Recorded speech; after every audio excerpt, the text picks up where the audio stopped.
Boa noite a todos, a todo e a todas. Ao a mim e a todas. Boa noite, gente. Antes de mais nada, eu quero agradecer a presença de todas vocês aqui. Dizer que é uma honra enorme, mais um evento em parceria com essa comissão, que a gente já é quase uma coisa só. Tanto que a gente pede fazer evento, né, em parceria com vocês. Ordena. Mas é importante. Parabéns a todas pelo dia de ontem. Não, né, por um dia específico, mas principalmente pelo fato de vocês serem mulheres. Acho que ser mulher no Brasil já é um ato de resistência. Então, parabéns a todas vocês, a todas nós. E eu acho que antes da gente começar a falar e de eu dar uns recadinhos, eu quero agradecer a presença da nossa diretoria aqui, doutora Estela Serafini, doutora Andréa Amin, muito obrigada. Ah, é? Então vou parar de falar besteira. E vou pedir uma palavrinha, né? Por favor, alguém da diretoria, falar um pouquinho para a gente. Bom, boa noite. Posso? Pode falar sem? Pode. É por conta da que está gravando. Perdão. Bom, boa noite a todas. Sempre uma satisfação recebê-las aqui, comemorando essa data que tem que ser exaltada, lembrada sempre. E eu gostaria de fazer só contar uma pequena história que ontem eu fiquei até um pouco chateado e reforça realmente a importância da gente estar sempre vivendo e relembrando essas datas, essas ocasiões. Saiu, não sei se vocês chegaram a ver uma postagem no Instagram da moça que ganhou uma indenização lá na Espanha de 1 milhão de euros por conta de realização de trabalhos domésticos em conjunto com trabalhos profissionais na empresa do marido, ex-marido, eu não lembro do detalhe. E foi postado isso num grupo, né, de OAB, daqui. E os comentários, assim, absurdamente machistas, né? Tipo assim, eu também vou pedir indenização pelas lâmpadas que eu troquei, pelas resistências do chuveiro que eu troquei, entendeu? Então, não posso falar, mas, assim, é muito... Sabe, gente, é muito complicado, em pleno século XXI, com tudo que é falado, com tudo que é explicado, com que ainda aconteça no quintal de casa, né? Então, a gente tem que estar sempre exaltando, tem que estar sempre lembrando, e leva um pouco de tempo, mas vamos conseguir sair disso. Tudo bem. O ano que vem é 299, entendeu? Depois, o outro ano, 298. E assim a gente vai seguir, tá? De qualquer forma, parabéns para vocês e estamos juntos nessa luta. Eu perguntei para a Jaque se ela ia começar dos primórdios e para a Fran, e elas falaram que não estão dos primórdios, então eu vou ler uma coisa para vocês. Pode ser que não seja novidade para alguns, mas para alguns será. Sou escrava da administração do capitão Antônio Vieira de Couto. Ele me tirou da fazenda dos Algodões, local onde vivia com meu marido, para trabalhar de empregada doméstica. Aqui não passo bem. O primeiro dos grandes sofrimentos é que meu filho sofreu muitas pancadas e é apenas uma criança. Chegaram a tirar sangue dele pela boca. Já comigo, não consigo nem explicar, mas para eles pareço um saco de pancadas, tanto que caí certa vez de cima do sobrado. Só escapei pela misericórdia de Deus. Já é a segunda que estou com os meus pecados para confessar há 3 anos e mais 3 filhos para batizar. Peço, pelo amor de Deus, que olhe por mim e peça ao procurador para que me mande de volta para casa, de onde me tiraram do lado do meu marido e da minha filha. É a primeira petição feita por uma mulher no Brasil, em 1770, por uma escrava ao governador do Piauí. Então, é isso que eu queria falar para vocês, que é daqui que nós estamos vindo. Obrigada.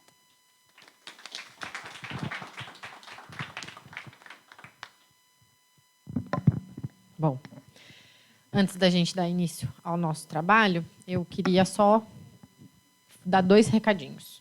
O primeiro é um comunicado que também a gente faz em nome da diretoria da nossa comissão, que é muito especial, principalmente pelo evento que a gente está realizando hoje. É comunicar que a nossa diretoria agora passa a ter mais um membro, mais especificamente, outra mulher. Teremos agora mais uma secretária, doutora Marcela Von A.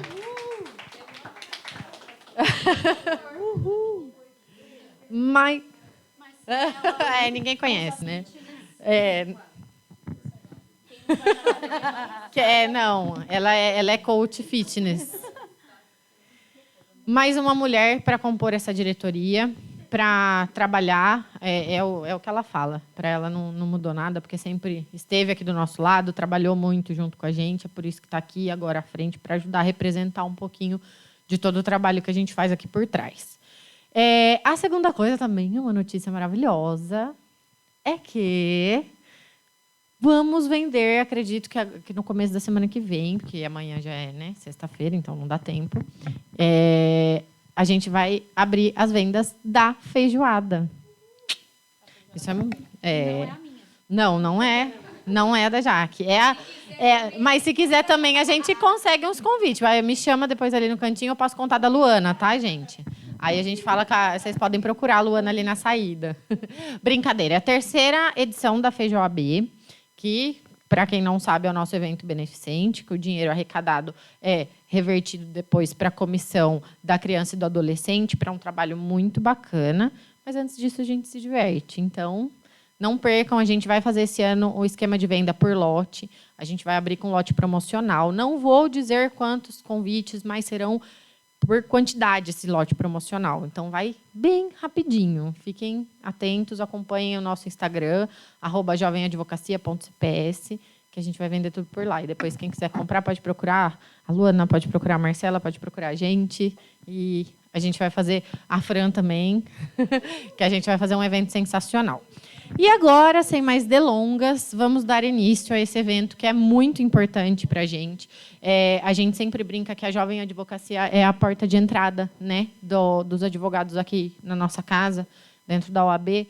Então, é muito importante que a gente realize sempre eventos em parceria com as outras comissões temáticas, e principalmente quando a gente trata de temáticas importantes como a de hoje. Eu sou suspeita para falar, porque toda vez eu falo, quem ainda não teve oportunidade de sentar 2 minutinhos para trocar uma ideinha com a doutora Jaqueline, faça isso. Chama ela para tomar um café, a Fran.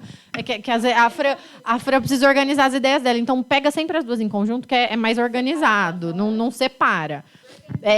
Se organizar direitinho, assim, umas 2 horas para um café rápido, dá tempo. Mas... tá. Tá com a agenda fechada. Olha, André, na verdade, mas isso é unanimidade aqui, então sinto muito.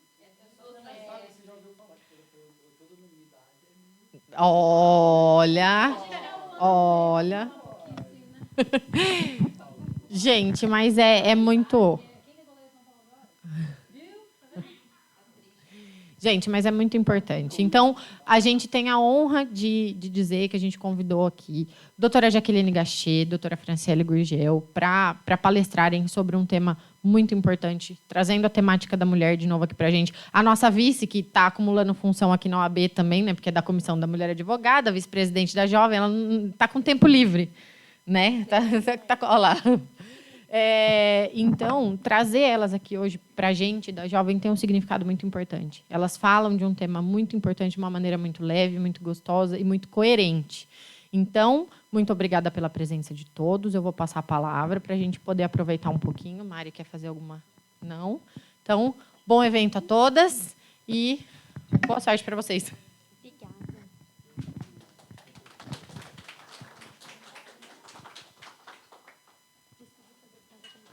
Boa noite, pessoal. Acho que todo mundo aqui me conhece, né?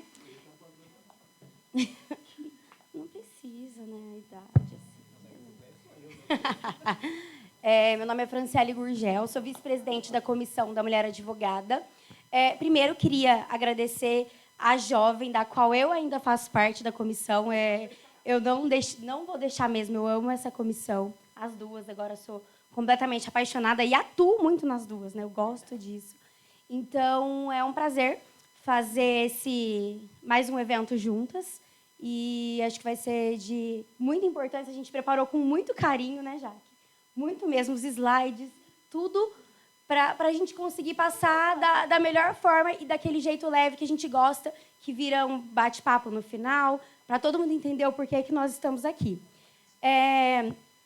Queria agradecer a Jaque também por sempre aceitar o convite, né? Porque essa palestra foi assim, Marília falou, Fran, precisamos fazer alguma coisa de 9. Vamos, pode? A Jaque pode. Eu já mando para ela, ela já pode. Eu sei que ela pode. E pronto. Falei, Jaqueline, temos um evento. Qual o tema? Não sei, a gente decide depois. Aí acontece o quê? Jaqueline dorme, sonha com o tema, acorda, escreve um papel e liga pro Franciele de manhã. Fran, já sei qual Foi exatamente assim. Então, é isso. E vamos... Você quer se apresentar? Vamos fazer primeiro? Não, primeiro... Então... Você quer que eu me apresente primeiro? Eu acho melhor. Tá bom. Todo mundo já me conhece também. Mas vamos para os protocolos, né? Porque acredito que... Eu espero que assim, vai ficar gravado e eu vou obrigar algumas pessoas a assistirem, porque tem gente precisando. Então, eu vou fazer... Vou mandar uns links nos grupos de WhatsApp de uma certa subseção. Eu sou Jaqueline, mas não precisa chamar de doutora, nem de Jaqueline Gachet, pode me chamar de Jaque. Estou presidente da Comissão da Mulher Advogada. Acumulo algumas outras funções aí na sociedade civil, mas não vou listar tudo aqui, senão amanhã a gente vai embora. E não vou agradecer pelo convite, porque não foi um convite, né? Vou agradecer pela intimação, não, né? Eu fui coagida, tradição, condução coercitiva, e foi isso. Mas eu agradeço sempre a Jovem. Eu nunca fui da Jovem, nunca participei da Jovem, mas é por osmose, porque assim, eu sou uma pessoa muito jovem, tenho uma mente muito jovem, um espírito muito jovem, então estou sempre com a Jovem. Vou na feijoada. Esse ano acho que não, mas... Meu aniversário de casamento, bem, preciso, né? Eu já... Não, fui sim. Imagina, ela levou a bacia do bar embora. Não, Marília. Bom, gente, ó, tá vendo? Aqui eu não consigo falar sério, as pessoas não me deixam falar sério. Mas é bom, porque o tema que a gente vai falar hoje... Vocês podem me respeitar? O tema que a gente vai falar hoje, na verdade, assim, eu fico um pouco chateada de ver que poucos homens se interessam por esse assunto, porque eu estive há algum tempo num evento e eu não me lembro muito bem.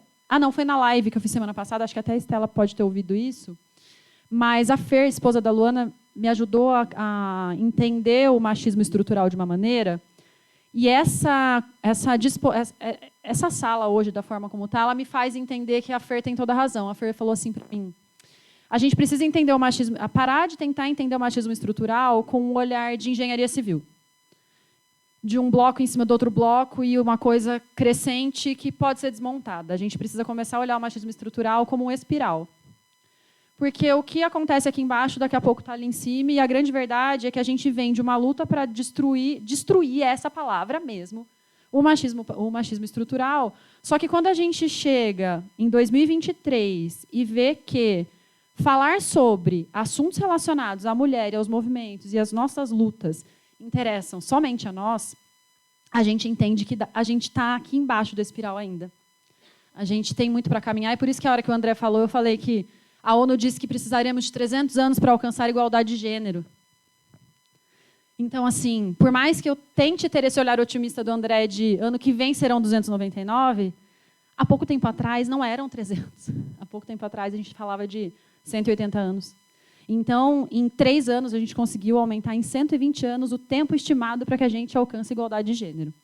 Então, é muito importante que a gente fale sobre o que a gente vai falar hoje, mas também é importante, e eu me sinto à vontade para falar aqui, que eu fico muito frustrada e muito triste em saber que vocês estão aqui interessadas, vocês vão semear e vão levar isso para outro lugar. Só que enquanto a gente não mudar a cabeça de quem perpetua o machismo estrutural, a gente não sai daqui. Enfim, então vamos começar. E a Fran tem uma pergunta para vocês. Tenho. Porque a gente faz até encenação. Quem aqui na sala se declara feminista? Levantem as mãos. Todo mundo. É verdade. 2, 3, 4, 5, 6, 7, 8, 9, 10, 11. 11. É, tipo, todo mundo menos 2 homens. Acabou. Não. Tá tudo bem. Não precisamos... Não é... Não, mas não mesmo. É, tá certo, é isso mesmo. Qual que é o número? São 11. É. Não O resto a gente vai falar depois. vai mudar no final. Acabou a nossa... Vocês acabaram com a nossa dinâmica. Bom, vamos começar a falar, então, do que a gente planejou. Antes da gente entrar no nosso tema, a gente tem um recado que eu vou tentar fazer funcionar. Boa noite a todas e a todos. É um prazer recebê-las e recebê-los aqui na Casa da Advocacia e da Cidadania de Campinas para mais um evento da Comissão da Jovem Advocacia, em especial essa semana para falar da participação das mulheres, tanto para as advogadas, né, com os seus espaços, bem como os direitos das mulheres sendo tratados aí em processos judiciais. Então é muito gratificante podermos ter esse espaço para discutir sobre a participação da mulher, mas em especial, né, nessa semana em que temos aí o dia 8 de março, como comemoração dos direitos já alcançados até aqui, mas também como um dia de muita reflexão para aqueles que ainda não são assegurados. Então eu desejo um ótimo evento, muito obrigada à Comissão da Jovem Advocacia, muito obrigada à Comissão da Mulher Advogada por essa oportunidade de levar adiante essas discussões, esses debates, esclarecimentos e proporcionar realmente mais um evento para essa semana do mês de março. Muito obrigada.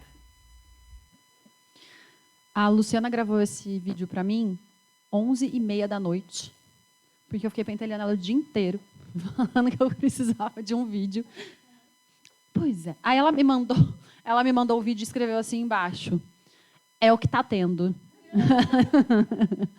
Bom, gente, o tema que a gente propôs para falar com vocês é de onde viemos e aonde chegamos, ou a gente chegou mesmo em algum lugar? Então a gente poderia começar com essa reflexão. Infelizmente, para a gente falar desse assunto, a gente tem que falar de história. Eu espero que vocês gostem de história.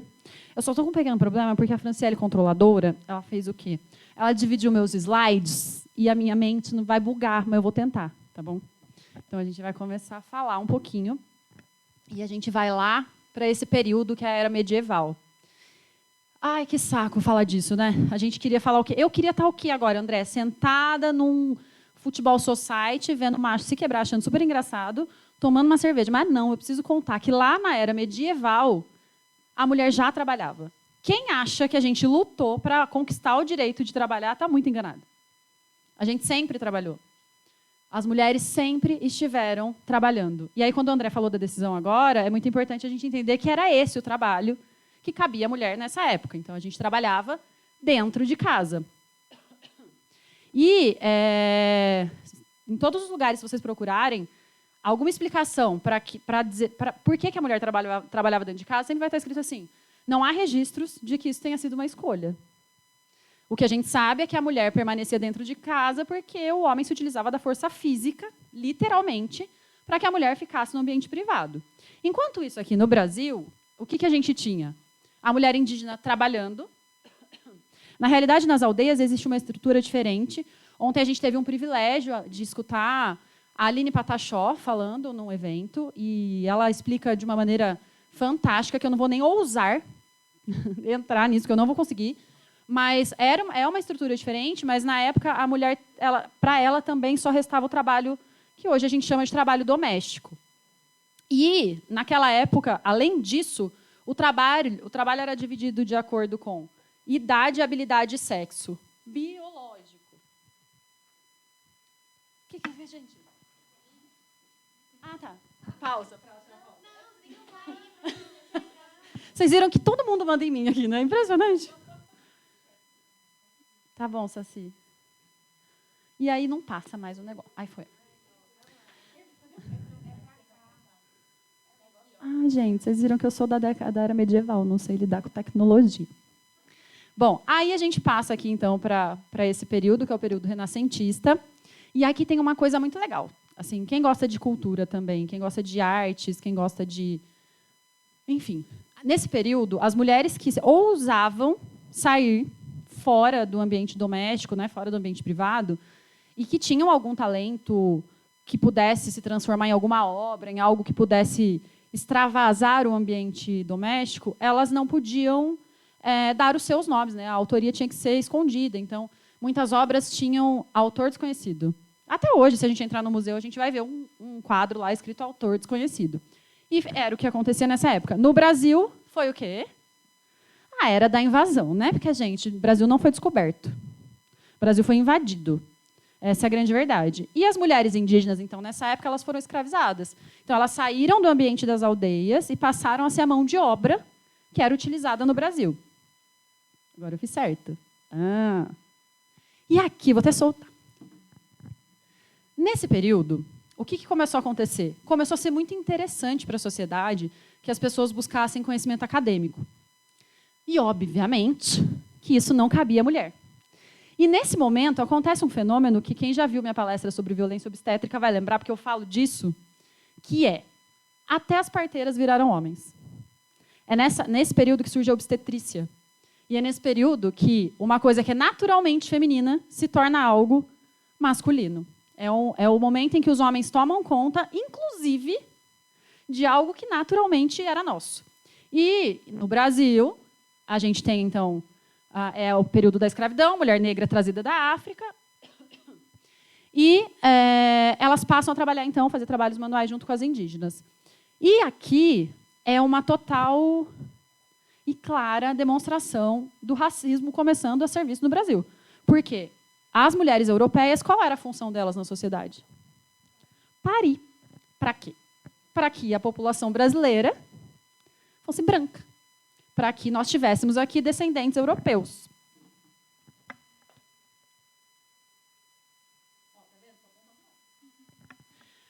Bom, aqui a gente chega na Revolução Francesa e a Revolução Feminina. Aqui é o momento em que as mulheres começam a demonstrar a insatisfação com a desigualdade de gênero. E eu trouxe aqui a Olympe de Gouges, porque essa mulher foi a primeira mulher reconhecida como feminista no mundo. E ela foi para onde? Foi guilhotinada. Diz minha mãe que se eu vivesse lá, eu já estava morta fazia muito tempo. E acho que ela tem toda a razão. Só que a Olympe de Gouges, ela propôs a criação do que a gente chama de Declaração dos Direitos Femininos.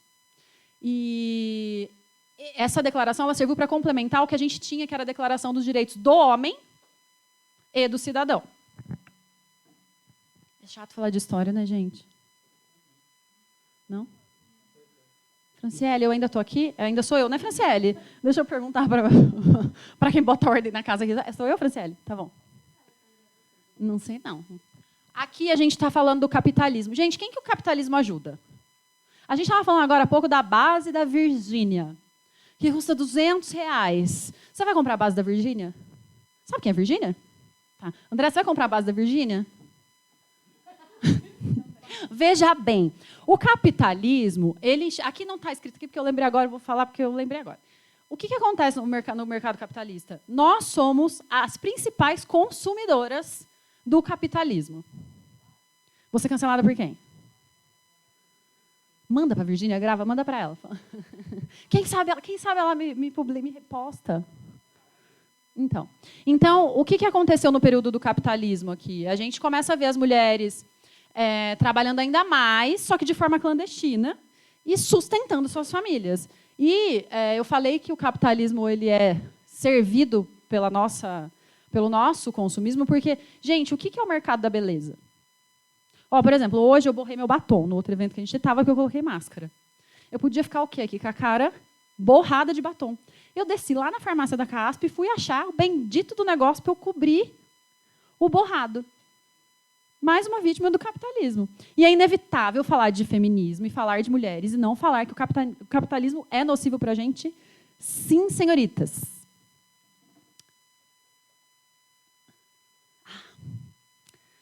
Ninguém nasce mulher, torna-se mulher. Simone de Beauvoir, nesse período, que é no 1901 a 1920, começa um movimento de mulheres querendo lutar pelos nossos direitos de maneira mais incisiva. Isso sempre aconteceu, mas aqui a gente começa a ver. E a Simone de Beauvoir foi um exemplo disso. Ela escreveu uma obra, quem não leu... Quem leu? O Segundo Sexo. Ela fala, são 2 volumes, o Segundo Sexo, ela é uma filósofa, e ela explica que... Deixa eu ver como eu explico isso de maneira clara. A gente performa feminino. A gente não nasce feminino. A criancinha nasce, a criancinha já não nasce com um brinco na orelha. A criancinha não nasce achando que usar cor-de-rosa é para menina e usar azul é para menino. A gente ensina isso. Então, a gente performa feminino e performa masculino. Por isso que ela fala, na época, que ninguém nasce mulher, torna-se mulher. E esse é um marco muito importante para o feminismo, porque essas discussões começaram a se tornar mais públicas e claras e distribuídas pelo mundo por conta de Simone de Beauvoir. Eu ouvi dizer aqui no ponto que aqui acaba a minha parte no começo da palestra. Então, eu vou passar para a Franciele. Estou sendo ameaçada, vocês são testemunhas. Está gravado. Você passou para mim, por acaso? Você está voltando. Fran, olha a setinha. Está desenhada a setinha? Não adianta. Não pode falar direita e esquerda para ela. Aí, isso. Tá, chegou. Aqui a Jaque começou falando ali que as mulheres começaram a ter um movimento, a estar descontentes com a desigualdade de gênero. E aí o que acontece? Ali em 1921 a 1930, as leis são para todas. Por quê? Elas até conseguiram a Constituição de 34 lá naquela época, que falava que as mulheres não podiam trabalhar das 22 às 5. Elas tinham uma pausa durante o trabalho, durante todo o período de trabalho, que 4 meses antes da gestação, elas iam reduzir a jornada de trabalho. Essa lei existia, mas não era cumprido para nenhuma delas. Pelo contrário, nessa época, a gente tinha também começou a Primeira Guerra Mundial. E aí, o que acontece? Até a gente teve aquela primeira pergunta na live que você fez, né? Se foi uma concessão ou uma conquista. O direito ao voto. O direito ao voto e o direito a trabalhar. Por quê? O que acontece? As mulheres elas estavam lutando para entrar no mercado de trabalho, só que elas não conseguiam, né? Os homens achavam que elas tinham que ficar em casa e o trabalho delas era só para aquilo ali, para casa. Devagar, eles começaram a deixá-las trabalhar para fora, mas continuar fazendo os mesmos serviços que elas faziam dentro de casa. E aí, na guerra, o que acontece? São os homens que vão para a guerra. E elas ficam em casa sozinhas com os filhos, as fábricas ficaram sem funcionários, e aí, a partir daquele momento, a mulher serve para ir trabalhar na fábrica. E o que eles fazem? Eu vou diminuir o salário da mulher. Ela não vai ganhar o mesmo tanto que o homem ganhava. Qual a justificativa? Porque ela é sustentada pelo homem. Se ela é sustentada pelo homem, por que eu vou pagar para ela o mesmo salário do homem? E ali começa a luta que, quando você ganha uma coisa, você vê que tiram outra e outra e vai indo. Mas elas conseguiram ser inseridas nas fábricas nesse período, de uma forma totalmente que essa questão de concessão ou conquista por conta disso. A gente acho que chegou na conclusão, talvez meio por cima, que seja um pouco dos dois. Porque sem a conquista, a luta, eles jamais iriam pensar nas mulheres para entrar nas fábricas. A gente não saberia o que eles iriam fazer. E a concessão, por quê? Eles preferem falar que foi uma concessão para nós do que uma luta nossa. Porque fica mais fácil falar, não, nós deixamos vocês entrarem no mercado de trabalho, do que reconhecer que é uma luta que vem lá desde a era medieval. E aí, aqui, nessa época, aqui a gente estava tendo, no Rio Grande do Norte, a primeira mulher tomou posse de um cargo político eletivo. Ela tomou posse antes mesmo das mulheres conseguirem o direito ao voto. Então, ela tomou posse em janeiro de 1929, só que as mulheres conseguiram votar só a partir de 1932. Então, é um fato bem... Só vou fazer uma observação. Essa foto aqui, ó, é a foto do que hoje seria a Câmara dos Vereadores lá dessa cidade. Então, ela foi a primeira e única mulher. E a gente não trouxe nos slides, em uma outra oportunidade, quando a gente falar de direitos políticos, a gente fala, mas depois disso daqui, muitos anos depois, a gente teve outra mulher eleita para um cargo no Legislativo no Brasil.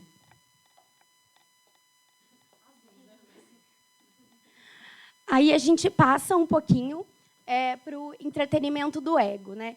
Com a chegada das leis trabalhistas e com inúmeras revoluções tecnológicas e a chegada do entretenimento, a questão da televisão, comerciais, a gente até fala bastante sobre isso, os homens começaram a deixar, né, as Eles mulheres são muito gentis, ficam concedendo espaço para a gente. É muita bonito. concessão, né?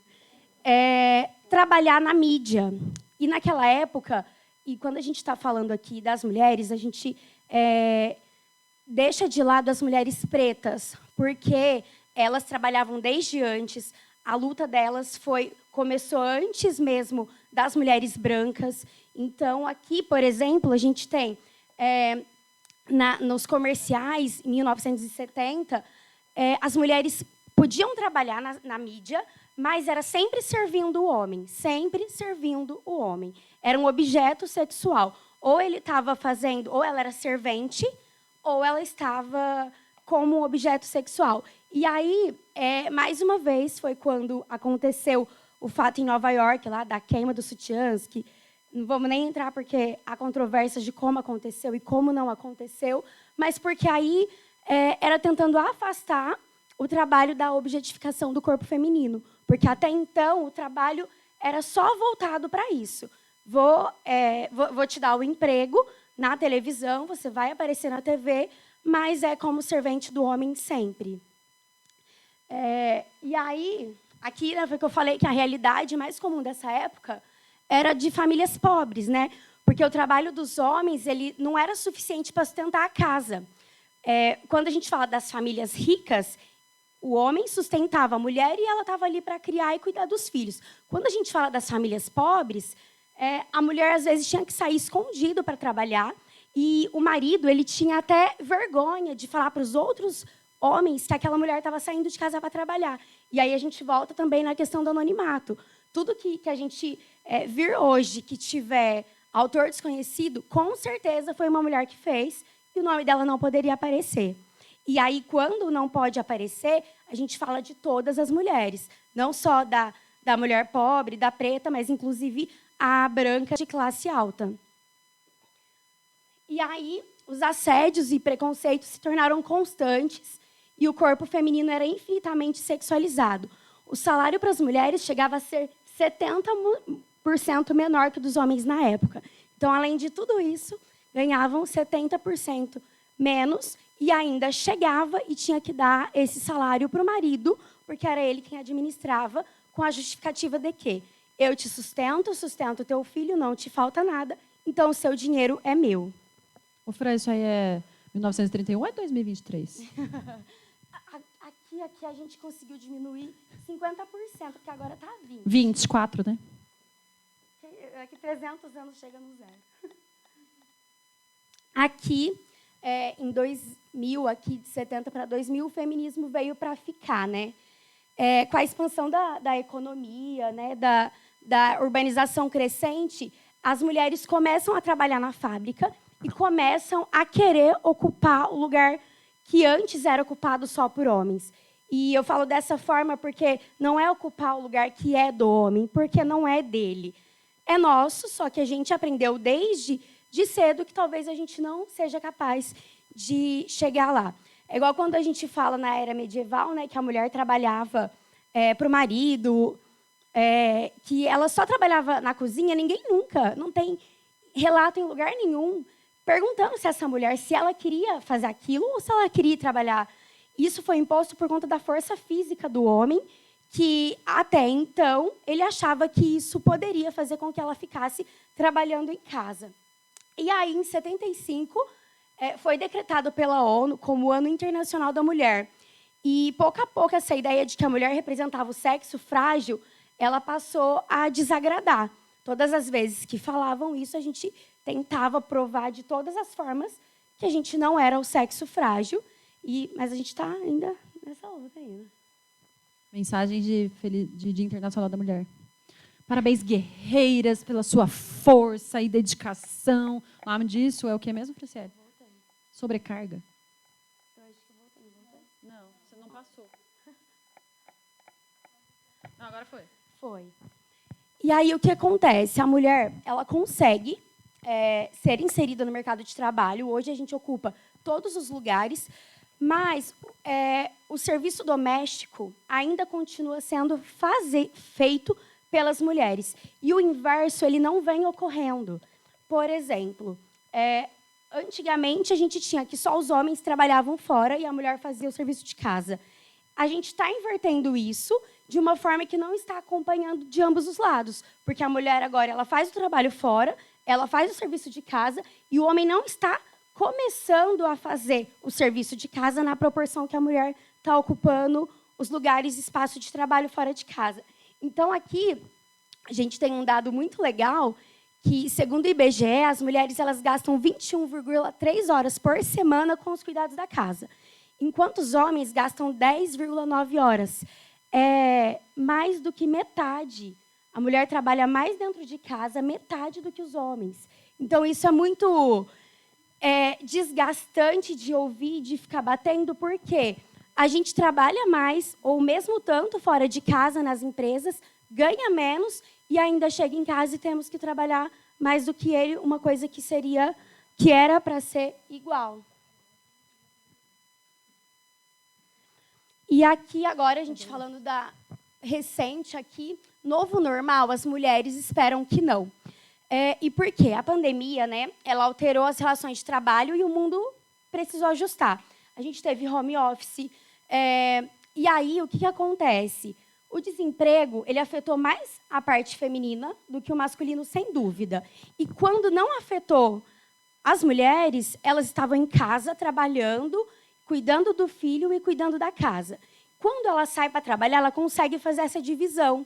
Meu trabalho é das 9 às 18, eu chego em casa, faço o meu trabalho de casa, a criança está na creche e está tudo resolvido. Quando ela vem para o home office, por conta da pandemia, a creche está fechada, o marido está em casa, e aí ela está trabalhando, cuidando da criança e dos afazeres domésticos ao mesmo tempo. Então, ela não consegue separar isso. E aí a gente tem um dado que 50% das mulheres brasileiras declararam depressão ou ansiedade em 2020, que foi quando começou a pandemia, por conta desse home office, do trabalhar em casa e de somar tudo isso junto no ambiente familiar. E aí tem uma outra questão, que você não conseguia ter a válvula de escape, porque você não podia sair da sua casa. Você não podia ir passear no parque para dar uma espairecida, não podia fazer qualquer coisa. Tinha que ficar ali naquele ambiente que estava atormentando e causando aquela depressão.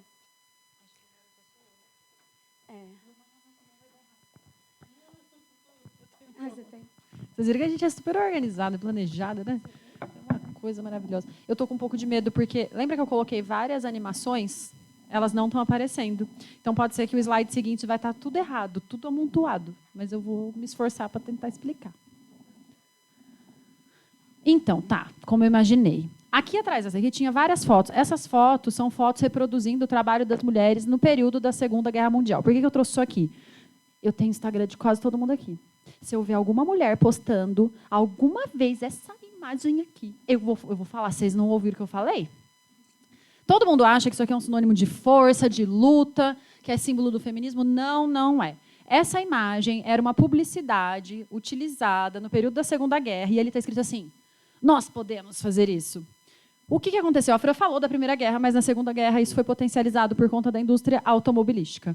Os homens estavam, né, lutando, fazendo algo muito másculo, e precisava continuar produzindo carro. O que ia acontecer com o mercado automobilístico?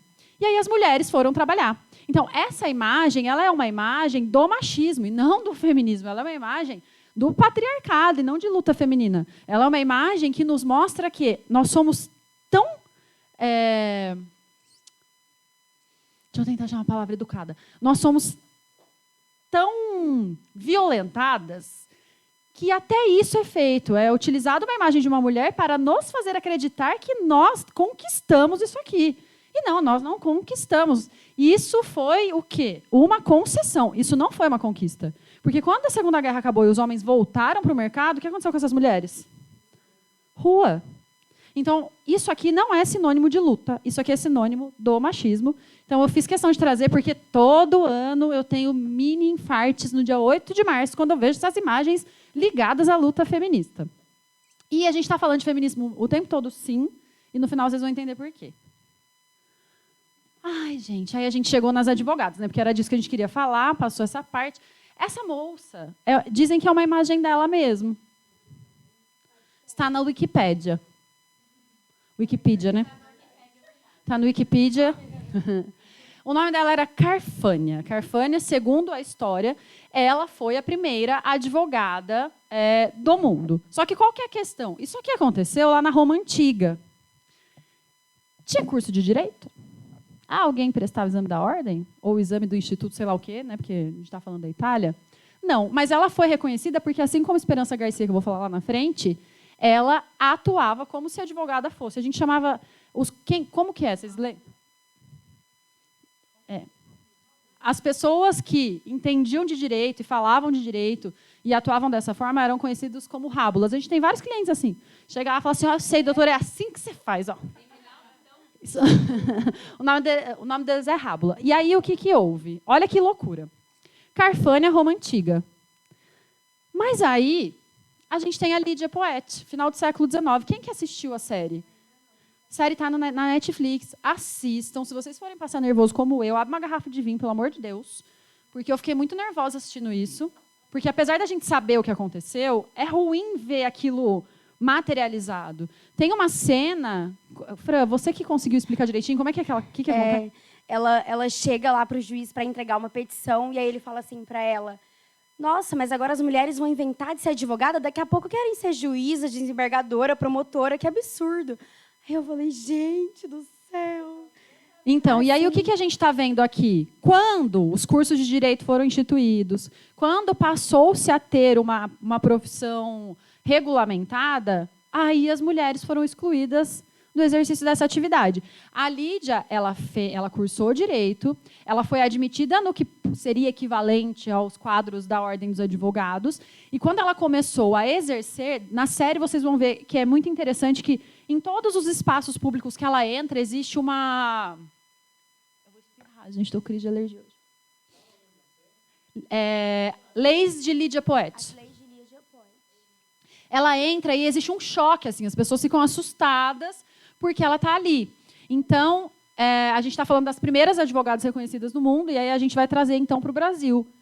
Todas aqui sabem que a primeira advogada reconhecida como advogada que cursou o direito, fez o exame da ordem, foi a Mirtes de Campos.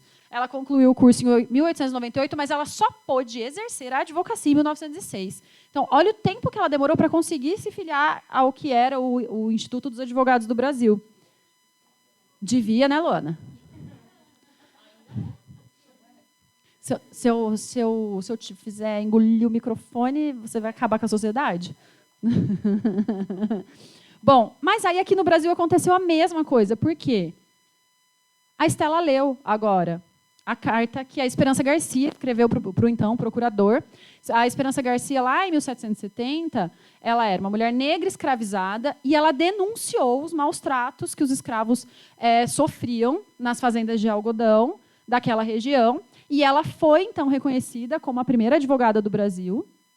E a OAB São Paulo instituiu um prêmio, que é o Prêmio Esperança Garcia.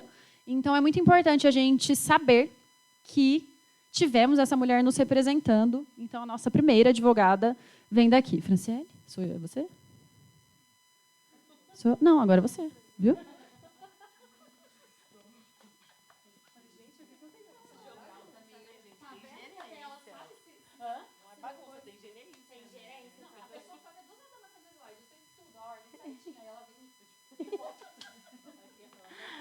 Agora, a gente vai entrar nos dados, que eu acho muito legal a gente falar sobre isso. Né? Em 2021, pela primeira vez na história, o número de mulheres advogadas superou o número de homens advogados aqui no Brasil. Então, a Jéssica está mandando também. Isso aí, ó, tá vendo? O feminismo acaba com as pessoas. Tudo extremista, tudo mandona. É um absurdo. Não é? E aí, depois, aqui... Porque aqui antes, em 2021, a gente chegou em 610.369 mulheres e tinha 610.207 homens. Então, em 2021 para cá, somos maioria. Inclusive, tem até uma discussão, né? Porque a gente chama de Ordem dos Advogados do Brasil, porque é uma instituição feita por homens, a base é de homens, mas tem uma discussão de talvez transformar em Ordem da Advocacia do Brasil. As feministas, elas querem o quê? A gente quer também mudar a semântica, a gente quer mudar a língua brasileira, vamos alterar o dicionário Aurélio. E pronto. Porque é assim que vai ser.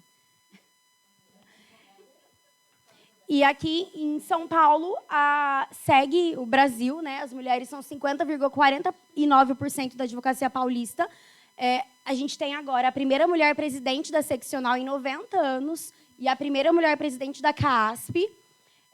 Aqui em Campinas, nós temos 13.378 inscritos. Isso aqui é atualizadíssimo, viu? Ontem a gente pegou Chantageei a Carol para me mandar esses dados. 6.866 mulheres, 41 estagiárias inscritas e 64 advogados suplementares, que são as advogadas de outros estados que depois pedem para transferir para cá. Aí aqui a gente tem a primeira presidente da OAB Campinas, que foi a Tereza Doro, e aqui a Luciana, que é a atual presidente. A gente tem uma gente tem um conto, uma lenda urbana. Da Tereza. Eu soube da lenda de uma forma que ela foi fazer uma audiência trabalhista, numa época lá, e aí ela estava de calça, e não deixaram ela fazer audiência porque ela estava de calça. Ela pegou uma tesoura, cortou a calça, fez uma saia e fez a audiência. A gente chegou e foi perguntar para a Estela, a Jaque foi perguntar para a Estela, porque os alunos da PUC contam que ela contava isso nas aulas. E aí a Jaque perguntou para a Estela, e a Estela falou, ela me contou, a própria Tereza contou para a Estela dessa forma, para a Estrela. A Estela disse que a história, na verdade, é a seguinte, a Tereza estava de calça com uma camisa grande. E aí, quando ela chegou e foi impedida de entrar de calça, ela tirou a calça e entrou de camisa. E eu ainda comentei aqui, eu falei assim, se fosse eu, se eu tivesse de blusinha, top cropped, eu tirava a calça também e entrava. Então, assim, parece que não é uma lenda urbana, realmente aconteceu. Se a Estela falou, gente. Se a Estela falou, tá falando. E a Estela não falou assim, eu ouvi. Ela falou, não, ela me contou na sala de aula, então é isso. E aí a Lu, eu acho que é a maior incentivadora das coisas que a gente faz na comissão, das ideias que a gente tem, porque eu e a Jaque, a gente tem muita ideia. As meninas da comissão também incentivam as nossas ideias, malucas ou não, talvez sonhadoras demais. A Graça incentivou uma que ela não ajudou a gente a cumprir ainda. Eu estou esperando a nossa joia, nosso brochinho da CMA. Não, falar em japonês não, Grace. A Grace fala japonês, gente, ela faz isso. Gente, do nada ela fala japonês. Ela do nada, e você que se vira. Você acha? Ô, gente, deixa eu só fazer uma observação, porque a moça que fez os slides, ela é uma incompetente. Ela tinha colocado a animação, na verdade, acho que a hora que ela compartilhou pela nuvem deu errado. Atrás das imagens das presidentes tinha o período, né, a gestão que elas presidiram.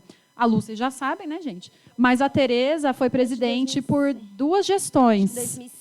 2006 a 2008, 2009 a 2011. A moça dos slides, acho que a moça dos slides é a mesma moça da edição do CMA Indica. E aí, aqui agora, a gente tem alguns cases. Eu estava tirando e mandando para a Jaqueline hoje, para ela colar. Ela falou assim, mentira, não é possível. Mas a gente tem isso daqui. A gente combinou de falar junto disso. Eu vou só falar que também está errado os slides, que a moça falhou, porque tinha um título ali em cima.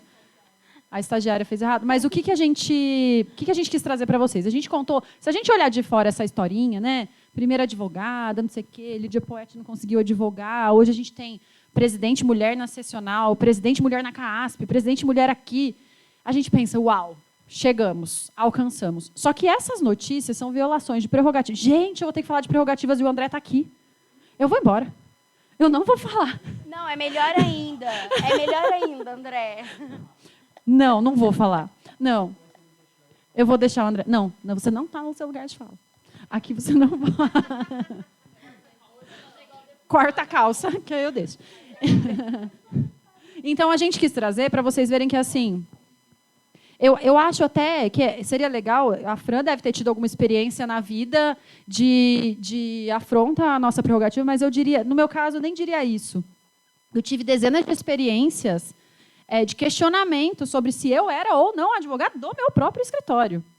Então, em 2023, somos maioria na advocacia e as pessoas ainda não compreendem que nós estamos ocupando esses lugares. E aí acontecem essas coisas aqui. São notícias todas recentes, né, Fran? Então, eu acho que vocês devem ter acompanhado. Mas, olha, essas duas eu coloquei juntas porque são duas notícias a respeito da roupa. Ó, a advogada é barrada no prédio da Justiça Federal, em Rondônia. Ô, Jéssica, é Rondônia ou é Roraima, Jéssica?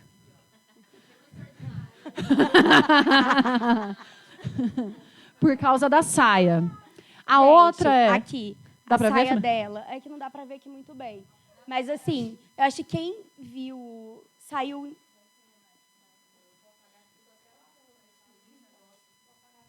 Será que dá? Ó, tá vendo?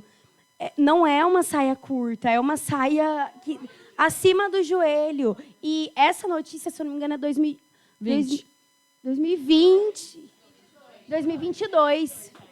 Olha para vocês. Gente, é muito recente. Como... Gente, eu não sei o que eu faço se eu chegar no fórum com uma saia... Pode falar, Bia.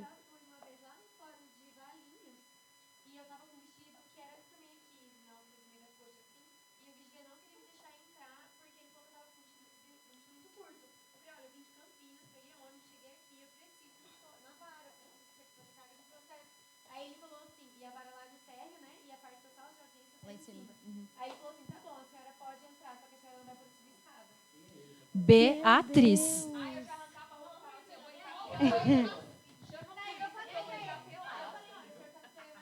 Você sabe o que eu penso? Sabe aquela história que os anjos protegem, Deus protege, os bêbados, as crianças? Protege a minha pessoa também, porque se isso acontece comigo...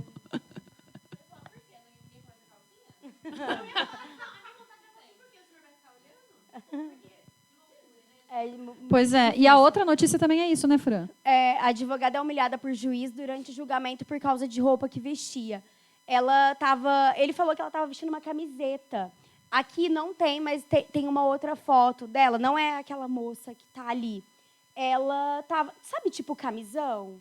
E aí ela tava, era um vestido e não era curto, então nem reclamou do curto, mas falou que ela estava como se fosse uma camiseta. E não queria isso, porque quando você faz...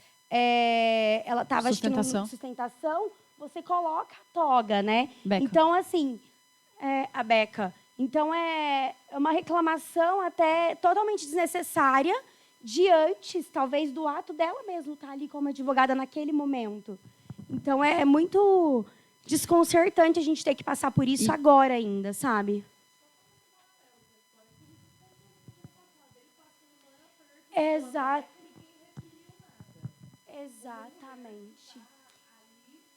Só para contextualizar, semana passada a gente teve uma palestra aqui da Jovem e o Lucas estava contando a primeira sustentação oral que ele foi fazer. E ele foi sem o terno, porque ele foi como estagiário só acompanhar o voto. Só que pediram para ele subir na tribuna para acompanhar, e na hora que ele subiu só com a camisa, pediram para ele colocar a beca. E ele não sabia colocar a beca. Ele falou que ele ficou tentando enfiar assim. E ele falou que todo mundo esperou ele colocar. E a gente fazendo essa comparação agora, né? É verdade. E a grande questão é assim, né, Fran? A gente até estava conversando sobre isso esses dias no escritório. Me incomoda muito quando eu vejo uma ligação entre o que a pessoa veste com a capacidade dela. Isso é extremamente problemático. A gente sabe que a gente exerce uma profissão tradicionalíssima, que a gente tem um código de vestimenta, mas que quem impõe, e eu vou falar na parte de prerrogativas, já antecipei, é a OAB, eu não vou falar artigo, gente, porque eu não sei, eu só escrevi ali o negócio. E aí, por que motivo? Então, a gente sabe, gente, ninguém vai chegar na audiência de shortinho branco e top cropped. Ninguém vai fazer isso. Agora, se a Bia chegar com essa blusinha de alça aqui, Já, hoje está mais fechadinho. Ontem tá. Ela já vai ser julgada. Por exemplo, eu tenho uma tatuagem no braço. Eu demorei 30 anos para fazer essa tatuagem, porque eu morria de vontade de fazer uma tatuagem no braço. Eu tenho vontade, agora eu vou fechar esse braço. Eu amo tatuagem, eu tenho 13 tatuagens e eu queria fazer. E eu não fazia porque eu pensava assim, gente, eu não gosto de usar camisa. Isso aqui, ó, manga comprida em mim, é coisa rara. Quem me conhece há muito tempo sabe. Luana, você me vê? Não uso, eu detesto. E aí eu fiquei enrolando para fazer a bendita da tatuagem, porque eu pensava assim, eu já não gosto de usar blusa fechada, ainda vou ter que botar a blusa fechada por conta da tatuagem. Fiz. Fiquei meses indo para fórum, até que um dia eu falei assim, gente, eu não acredito que vão me julgar, vão achar que eu não sou capaz por conta da tatuagem. Fui sem, não vou dar nome aos bois, mas foi muito legal, que eu terminei a audiência, o juiz falou assim para mim, nossa, doutora, que legal, adorei sua tatuagem. E na mesma audiência eu derrubei a minha caneta. E a mesa não tinha o acrílico. É a hora que eu abaixei, juiz de bermuda, com a perna toda tatuada. Eu falei, estou em casa. Nunca mais eu fiquei escondendo a tatuagem. Então, quando for assim, o quê? Então, mas acontece que o Torres é o Torres. O Torres não é Jaqueline. O Torres é homem, não é mulher. Entendeu? Então, é disso que a gente está falando. Essa daqui, a gente consegue fazer uma comparação também. Eu acho que todo mundo lembra, é muito recente. A advogada estava fazendo uma audiência com o bebê no colo e o juiz fala para ela que o bebê estava chorando e estava atrapalhando o andamento da audiência, que estava atrapalhando as outras pessoas. E exatamente, acho que no dia seguinte, na verdade, aconteceu antes a do homem. Tem uma comparativa na frente. Na frente. É que tem mais essas duas para que a gente colocou. Não, eu coloquei depois porque a dele adiantou o julgamento. E as duas anteriores... Tá, então... Entendeu? Tá. Então, aqui a gente tá... Sabe no roteiro, acho que... Vou ter. Não, eu mandei para ela me mandou 2 vezes. Tá tudo ótimo, tá tudo certo, vocês viram? Então, aqui a gente tem uma advogada com o bebê no colo, repreendida pelo juiz, porque o bebê estava chorando. Aqui a gente tem 2 notícias... de uma gestante, essa semana a gente recebeu um caso até aqui de Campinas que a gente vai Vou levar para a ver o que vai diretoria. fazer. Mas aqui, juiz nega remarcar a audiência e sugere a advogada grávida deixar a ação. A audiência estava marcada, acho que, para 2 dias depois do parto dela, da cesárea. E quando você lê inteiro, ele fala assim, você sabia desde o princípio quando o seu bebê ia nascer.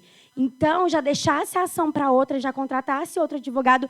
E ele fala desse jeito na petição, no despacho. É um negócio absurdo, assim, porque a gente, enquanto mulher, né, como que você faz? É um direito seu ser mãe e continuar advogando e continuar trabalhando, e aí você vê esse direito violado. Até é uma prerrogativa, né? E aí, você quer falar do... Não, pode passar. Do outro? O André vai falar que eu fiz tudo errado no negócio de prerrogativa, gente. Vocês vão ver. Então, e aí, em contrapartida... olha só o que acontece. O cara vai com a criança dele, o papai. Nossa, que moço bonzinho, né? Ele está ajudando tanto a esposa. Tadinha, a esposa devia estar o quê? No salão, não é? E aí precisava a criança ficar com alguém. O pai está ajudando. Leva para a sessão de julgamento. O que o STJ fez? Adiantou o julgamento do recurso dele. Qual que é o corte aí? Onde está a diferença? Qual é a explicação lógica? Porque, assim, e essa é uma coisa que eu falo sempre. Quando eu virei a chata do rolê, porque é esse meu apelido, a chata do rolê, porque eu vou problematizar tudo. Já que probleminha. Apelido interno, né, Luana? Eu não estou problematizando uma coisa que tem explicação. Porque se alguém me falar assim, existe uma justificativa e é essa, tá bom, já que ele me falar, talvez eu posso não concordar, mas existe. Isso não tem explicação. Isso não tem justificativa. Não, mentira, tem. Chama machismo.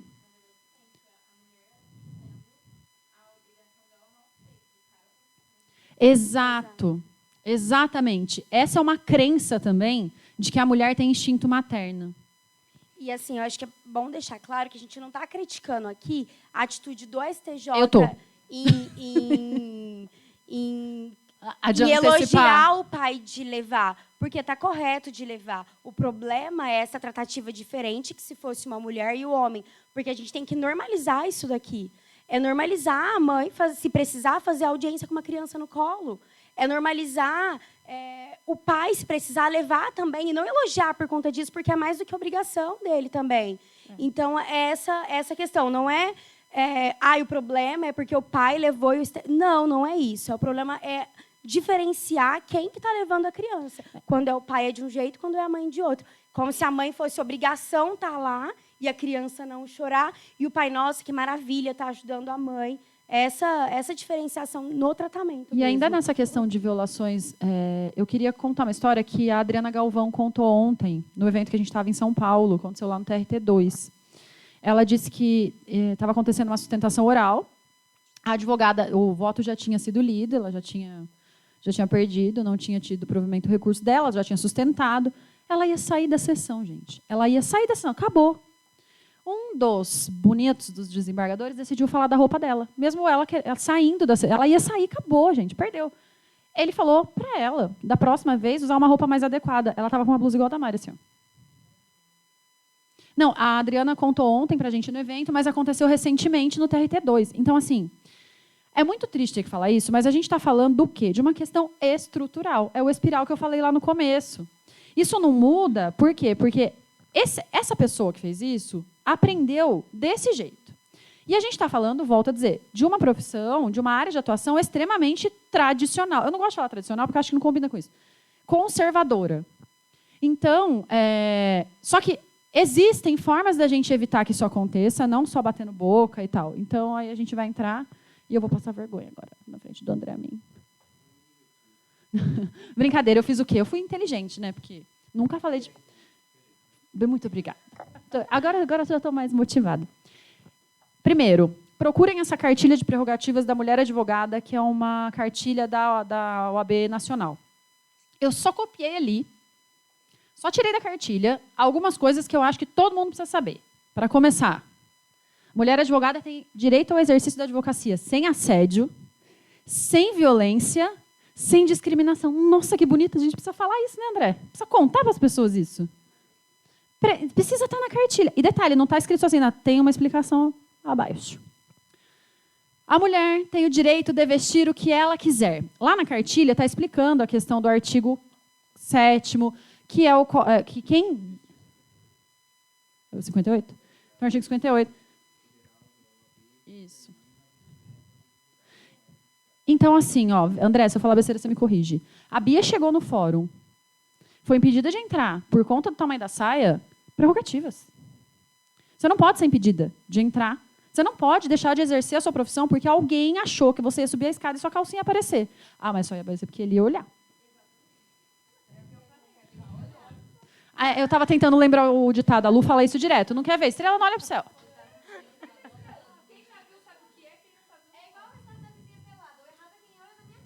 Eu também acho. Bom, vamos lá. O que mais? Nossa, gente, eu preciso contar que a mulher advogada tem direito à igualdade de remuneração. Olha que coisa linda. Inclusive, ontem foi aprovado... Foi sancionada. Multa para quem pagar salário diferente para homens e mulheres. Jéssica. A mulher ela tem isenção total parcial da anuidade no ano do parto ou da adoção. Tá? Vamos primeiro equiparar a adoção ao parto. Não passar pelo raio-x quando gestante. Eu não entro em presídio constantemente, mas quando eu fui com a Lu... E aí, Lu, você me fala se é verdade. Primeiro, a Luana, ela fez o quê? Ela não me deixou exercer a minha prerrogativa de vestir o que eu quiser, viu, André? Ela fez eu trocar de roupa para entrar no presídio. Eu devia ter te chamado. Então, mas quando eu fui questionada. Tá gestante? Isso tem acontecido? Quem atua na área criminal aqui? Porque sempre... Bacana. Tá vendo? Prerrogativas, ó, de Campinas, fantástico. Então, é isso que eu ia perguntar. É só a autodeclaração?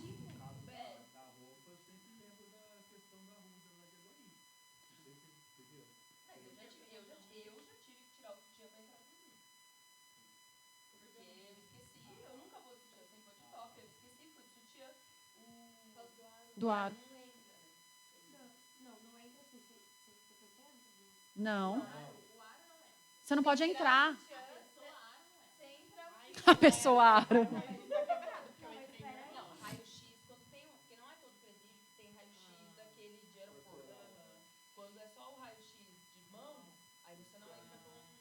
Com aro. É. Gente, você tá na rua. Você precisa ir no presídio urgente.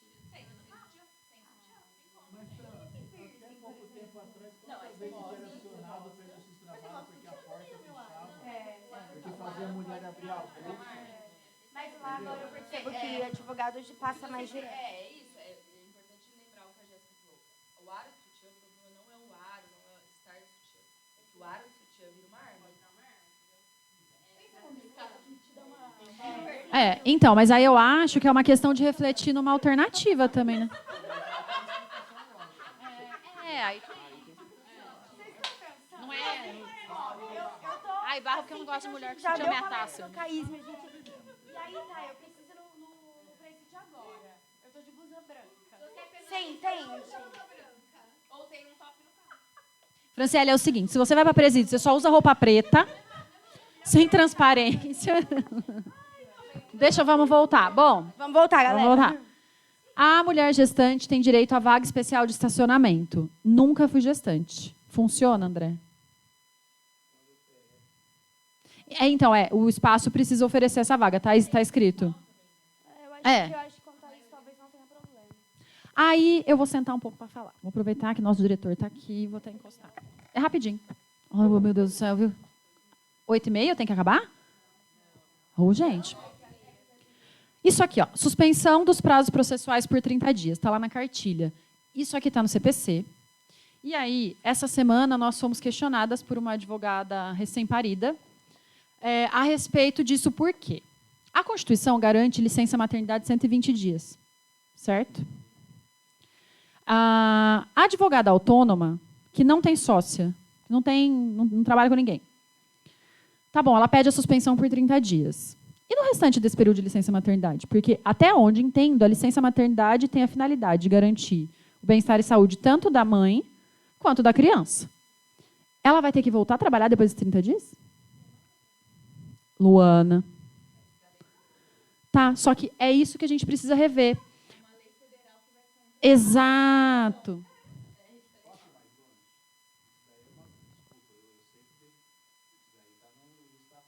Sim.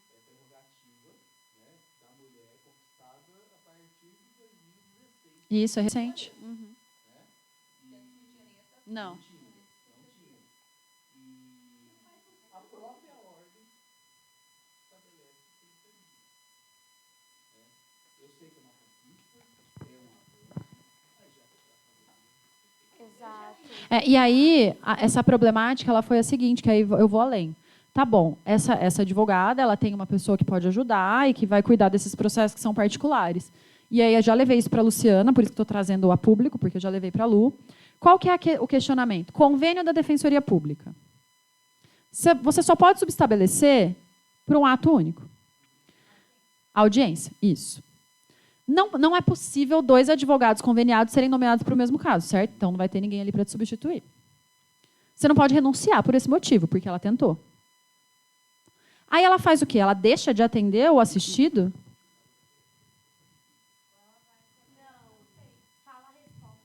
A resposta, a orientação foi: deixa seu token com alguém para alguém peticionar para você. O que o convênio prevê é que você pode pedir o seu afastamento para receber novas nomeações, mas não prevê essa possibilidade. Então, essa é uma problemática até que eu levei para a Lu. Falei, Lu, a gente precisa pensar nisso numa forma de tentar melhorar o convênio, porque se a gente não pode subestabelecer, o que a gente faz? Isso é um exemplo de que as reivindicações das mulheres, elas surtem efeito. Só que elas precisam se atualizar com o tempo. As coisas mudam e a gente precisa pensar nisso. Vamos voltar cá. Preferência em sustentações orais, audiências, quando gestante, lactante, adotante ou recém-parida. Adoro usar o termo parida. Não está escrito assim lá, tá bom? Mas eu coloquei. E o André vai contar. Eu vou ceder o meu lugar. Lei Júlia Matos. Uhum.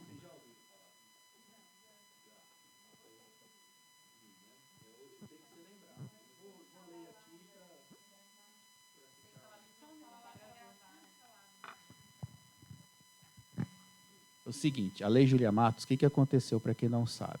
A advogada, fazendo uma sustentação no CNJ, do então ministro Joaquim Barbosa, chamada Daniela Teixeira. Tá? Ela estava na gravidez 29 semanas. Ela pediu preferência na sua sustentação oral, né? Foi negada, sob o argumento de que gravidez não é doença. Tá? Ela ficou esperando a manhã toda, a tarde toda, até sustentar. Como não se era de duvidar, ela ganhou a sustentação dela. Só que pelo estresse daí, ela saiu, hospitalizada, e a bebê nasceu prematura. Tá? Então, aí surgiu a Lei Júlia Matos, que é o nome da filha, da doutora Daniela. Para quê? Esse direito, hoje, uma lei federal prevista no Estatuto da Ordem dos Advogados, artigo 7º, a linha eu não lembro, tá? Para que a advogada tenha sustentação, preferência na sustentação. Tá? Então, precisa acontecer uma coisa dessa para algum gênio da lâmpada surgir e falar o óbvio. Eu já me deparei com um caso na Justiça do Trabalho, que estava aguardando uma audiência. Eu sempre gosto de assistir, porque a gente aprende um pouco assistindo a audiência dos outros e desaprende muito mais. Né? Então, a gente é melhor, não vou fazer por aí. Que tinha uma advogada que estava gestante e ela pediu preferência na audiência. Aí o juiz falou assim, não sei, tem o doutor na frente, se o doutor deixar. Eu sempre falei assim, isso não é nem questão de deixar ou não. É uma prerrogativa dela, é um direito dela. Ela não precisava nem estar pedindo. Por mim, senta já. Não tem nem o que discutir. Entendeu? Então, um juiz que a gente acha que tem um conhecimento, ele pode até ter, mas ele não usa, né, quando lhe convém. Então, essa questão da preferência, precisa acontecer uma situação dessa para se tornar uma lei. E assim, pasmem, 2016. Ontem. Né? Ontem. Nosso estatuto é de 94. Né? Olha só. Questão da licença. Também. Já que fez, por que já não fez 120 que parando? Por que fez só 30? Você foi crítico disso. Eu apanhei para caramba. Mas foi um progresso. Beleza, foi um progresso. Mas vamos fazer mais. Vamos fazer mais, gente. Pelo amor de Deus. Eu até peguei aqui no site do Migalhas para ver. Teve uma juíza mulher, claro, que deu a suspensão por 120 dias. Sim, eu já vi caso disso daí, sim. A comissão de prerrogativa Sim. atuou em favor nesse caso. Se toda vez tem que movimentar a comissão de prerrogativa... Mas tem que movimentar a comissão de prerrogativa, sim, entendeu? Até para que haja uma alteração no estatuto para que se reveja o período. Né? A questão da roupa que eu estava falando, ia falar para a Marcela. Questão da roupa. Eu sempre lembro o caso da doutora Ana Paula Arruda. Hoje ela é presidente da subseção de Aguaí. Tá? Ela foi obrigada, ela é procuradora da Câmara de Vereadores, e ela era obrigada a utilizar uma camiseta vermelha e calça jeans, uma questão partidária de um fulano lá, de um vereador, porque ele exigia que ela utilizasse esse tipo de roupa. Eu falei assim, não, eu não vou usar, porque, né, como a Jaque falou, é tradicional, eu não vou fazer propagação política, dependente de gostar ou não da cor do partido, e nem quero que seja imposto isso a mim. O advogado tem a liberdade de atuação. E entrou com uma reclamação trabalhista. Né? Fez alguns outros pedidos, tá? E foi julgado totalmente improcedente. Aí ela pediu a assistência da ordem, né, para atuar no caso. E aí eu fui nomeado para representar ela na assistência. A OAB entra com amicus curiae. E aí a gente foi sustentar no tribunal. Né? E aí a gente conseguiu. Os outros pedidos ela não tinha prova, não conseguiu provar. Mas esse da roupa, graças a Deus, eu consegui reverter. Quer dizer, o único pedido que ela conseguiu ganhar foi através da assistência da ordem. Então, nesse caso, já que eu não sei se já teve pedido de assistência, tem que fazer pedido porque... Ela já acionou a comissão de prerrogativas. Uhum. Ela me procurou porque ela falou que ela queria ter um olhar feminino do que ela estava vivendo, e aí eu dei algumas orientações. Ela pediu a suspensão dos processos e ela pediu por 120 dias, alternativamente por 30. Só um pedido foi um dos pedidos tinha sido analisado.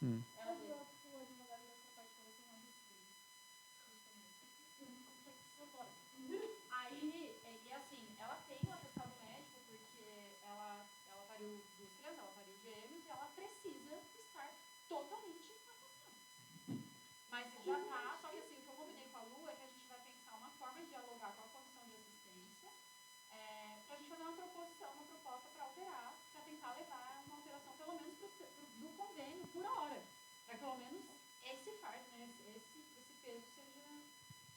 mas eu acho que o importante é acionar a prerrogativa para que se tenha um histórico, se crie uma jurisprudência interna, tá? Para que mais possa ser utilizado nisso. Tá, então vamos conversar depois. Imagina, você é muito bem-vindo. Ali eu coloquei demais prerrogativas comuns ao advogado e advogada, porque essa cartilha fala de todas. Eu quis focar nessas, porque a gente precisa conhecer, tá? Franciane. Enfim, e aí a gente começou a trazer algumas atualidades da advocacia, porque também é muito importante. Eu e a Fran seguramos essa campanha desde o ano passado, a gente tinha falado que a gente ia trazer essa informação, mas a OAB, a Comissão Nacional da Mulher Advogada lançou ano passado a campanha Advocacia Sem Assédio. Esse site serve para denúncias de assédio. As denúncias podem ser anônimas ou não. A empresa que está gerenciando é a Deloitte. E todos os encaminhamentos, sejam eles na esfera criminal, sejam eles dentro do sistema OAB, tudo isso é encaminhado. Então, isso é de extrema importância. E aqui eu trouxe, ontem, a Comissão da Mulher Advogada Estadual trouxe algumas atualizações também sobre umas coisas muito importantes. Essa é a primeira vez que o 5º Constitucional teve paridade de gênero e um percentual de pessoas negras, né, 30%. A CAASP, ela oferece auxílio para gestantes e vítimas de violência doméstica. Lu e eu temos uma cliente vítima de violência doméstica que conseguiu esse auxílio. Confesso que não é tão simples assim, mas ele existe e ele tem sido utilizado. Retificação de documentos para pessoas trans também é uma conquista para mulheres trans. Assistência judiciária para vítimas de violência doméstica, que vocês já sabem, né? Vocês sabem que agora o convênio da assistência, a gente tem também a atuação para violência doméstica. Isso aqui eu soube ontem direitinho, mas a OAB São Paulo assinou um compromisso com a ONU para garantir que 50% de mulheres e pessoas negras façam parte da equipe e também para que estejam nas lideranças da OAB até 2030. Eu tive a informação ontem que na sessional, 50% exatamente dos funcionários são homens e 50% são mulheres, proporção igualzinha. Criou essa medalha da Esperança Garcia, que eu falei no começo, e tem essa participação no Comitê de Diversidade e Inclusão da Federação Paulista de Futebol, super legal, achei muito legal isso. E está sendo conversado com o governo do Estado para o atendimento jurídico na Casa da Mulher Paulista. Então, isso é um futuro aí que a gente vai ver. Agora, pela minha parceira, eu acho que é ela que fala. Eu só falar um negócio da Jaque, esse negócio do futebol, eu acho que a gente tinha que criar algumas seleções femininas aqui na OAB de Campinas. Porque teremos esse ano os primeiros jogos da Advocacia Paulista. E São 15 modalidades. Vai ser em Bebedouro. Sabendo disso?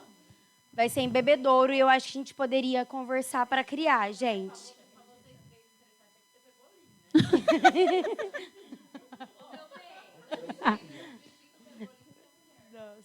Gente, vamos voltar. Eu deixo o negócio aqui. Tira o foco, né? Tira o foco. E aí, aqui, agora, a gente vai entrar nessa parte de advocacia para mulheres, já partindo para o final da nossa apresentação. Toda mulher merece atenção jurídica especializada. Da outra vez também que a gente fez a palestra, aquela vez com o Lucas, quando uma mulher chega no nosso escritório de advocacia, ela tem que ter uma atenção especializada, principalmente se ela chegar sendo vítima de assédio ou de qualquer violência doméstica. A gente tem que dar um atendimento especial, perguntar para ela o que ela quer fazer e não fazer o que o advogado quer, mostrar para ela todas as possibilidades daquilo que ela está passando juridicamente ou administrativamente, o que ela pode fazer. Perguntar se ela tem interesse, se é um homem que está atendendo, se ela tem interesse em ser atendida por uma mulher, porque às vezes fica mais fácil dela contar o que aconteceu. Então, tem que ter esse olhar diferenciado. Por exemplo, estou atendendo e tem um estagiário. A mulher vai me falar sobre assédio ou violência doméstica. A gente não pode revitimizar essa mulher. Então, fazer com que ela conte, por exemplo, na frente do estagiário ou na frente de 10 advogados é muito mais difícil do que contar só para um advogado. Então, pergunte, quer que saia as pessoas da sala? Quer que eu atendo você sozinha? Você prefere ser atendida por uma mulher? precisa de alguma coisa, porque tem que deixar essa mulher à vontade para contar. Na maioria das vezes, as mulheres nem sabem que elas estão sofrendo violência ou que elas estão sendo assediadas, ou no trabalho, a violência doméstica. Às vezes ela nem sabe que aquilo é violência. Então, é aquela conversa com o advogado ali que ela pode chegar e talvez entender que aquilo é violência e que ela tem que buscar os direitos dela. Lembrando que a última decisão é sempre dela, nunca do advogado, porque é ela que tem que decidir o que ela vai fazer com aquela situação. Mas, é uma frase da Jaca aqui, mas não somos mais sensíveis. Não, eu quis dizer que, assim, a gente precisa de atenção jurídica especializada, mas isso não é porque nós somos porque nós somos mais sensíveis, mais doces, mais delicadas, mais amáveis. Não é por isso. É porque a gente é historicamente violada, violentada, excluída, silenciada.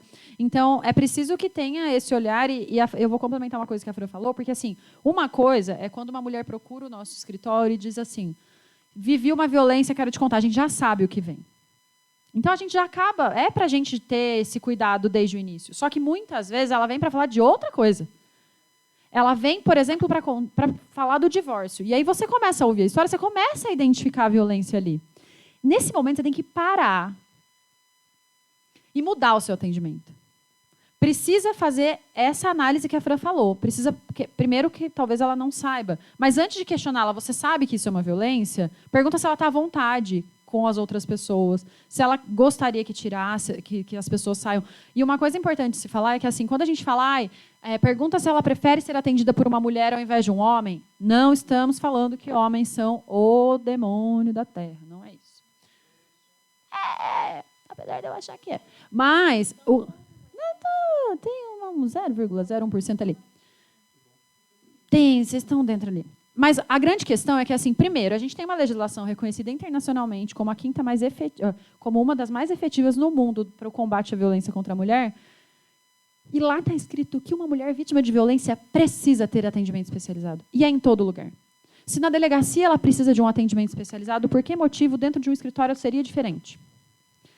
Às vezes, para uma mulher, é mais fácil contar para outra, por exemplo, situações relacionadas à violência sexual. Então, a gente precisa ter essa sensibilidade. Uma outra coisa que eu acho que está na frente é o ambiente de atendimento. Por exemplo, no nosso escritório novo, a gente precisa ter esse cuidado, porque a recepção está do ladinho da sala de reunião. Então, a gente precisa pensar se quem está ali fora não está ouvindo. Essa mulher pode ficar, né? E eu invadi o espaço da Fran, que era para ela falar agora. Estou violentando a Franciele.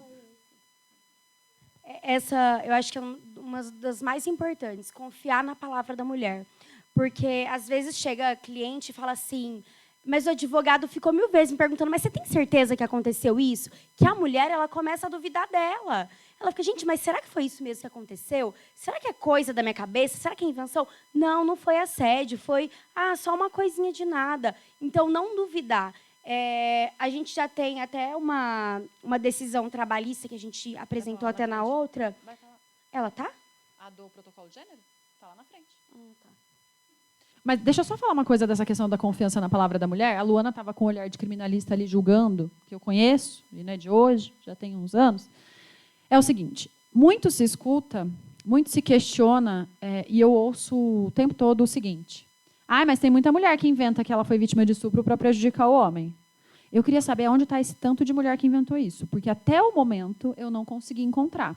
Então, a gente tem por conta dessa nossa criação machista, a gente tem a tendência a questionar isso, e eu falei da Lu porque a gente tem um caso no escritório que é um caso de violência sexual e que, nesse caso, é uma história. Isso não aconteceu realmente. Só que, quando isso chegou para a Lu fazer a defesa, a Luana pode falar, eu falei para ela, você não vai julgar essa mulher. Você não vai na audiência. Eu fiquei sentada do lado da Luana na audiência para garantir que mesmo a gente...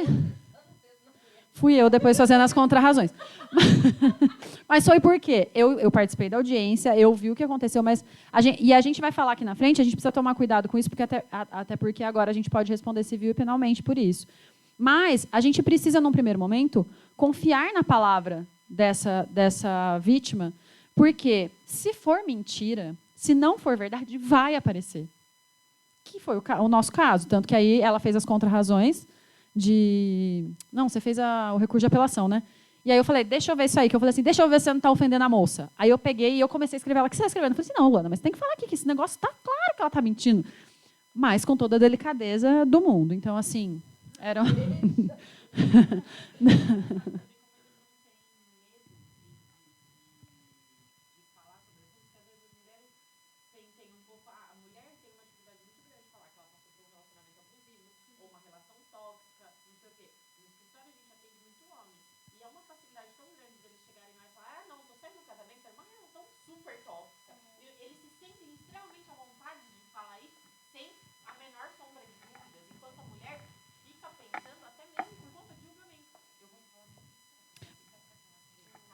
Elas têm vergonha, né? Sabe de onde vem isso, Má?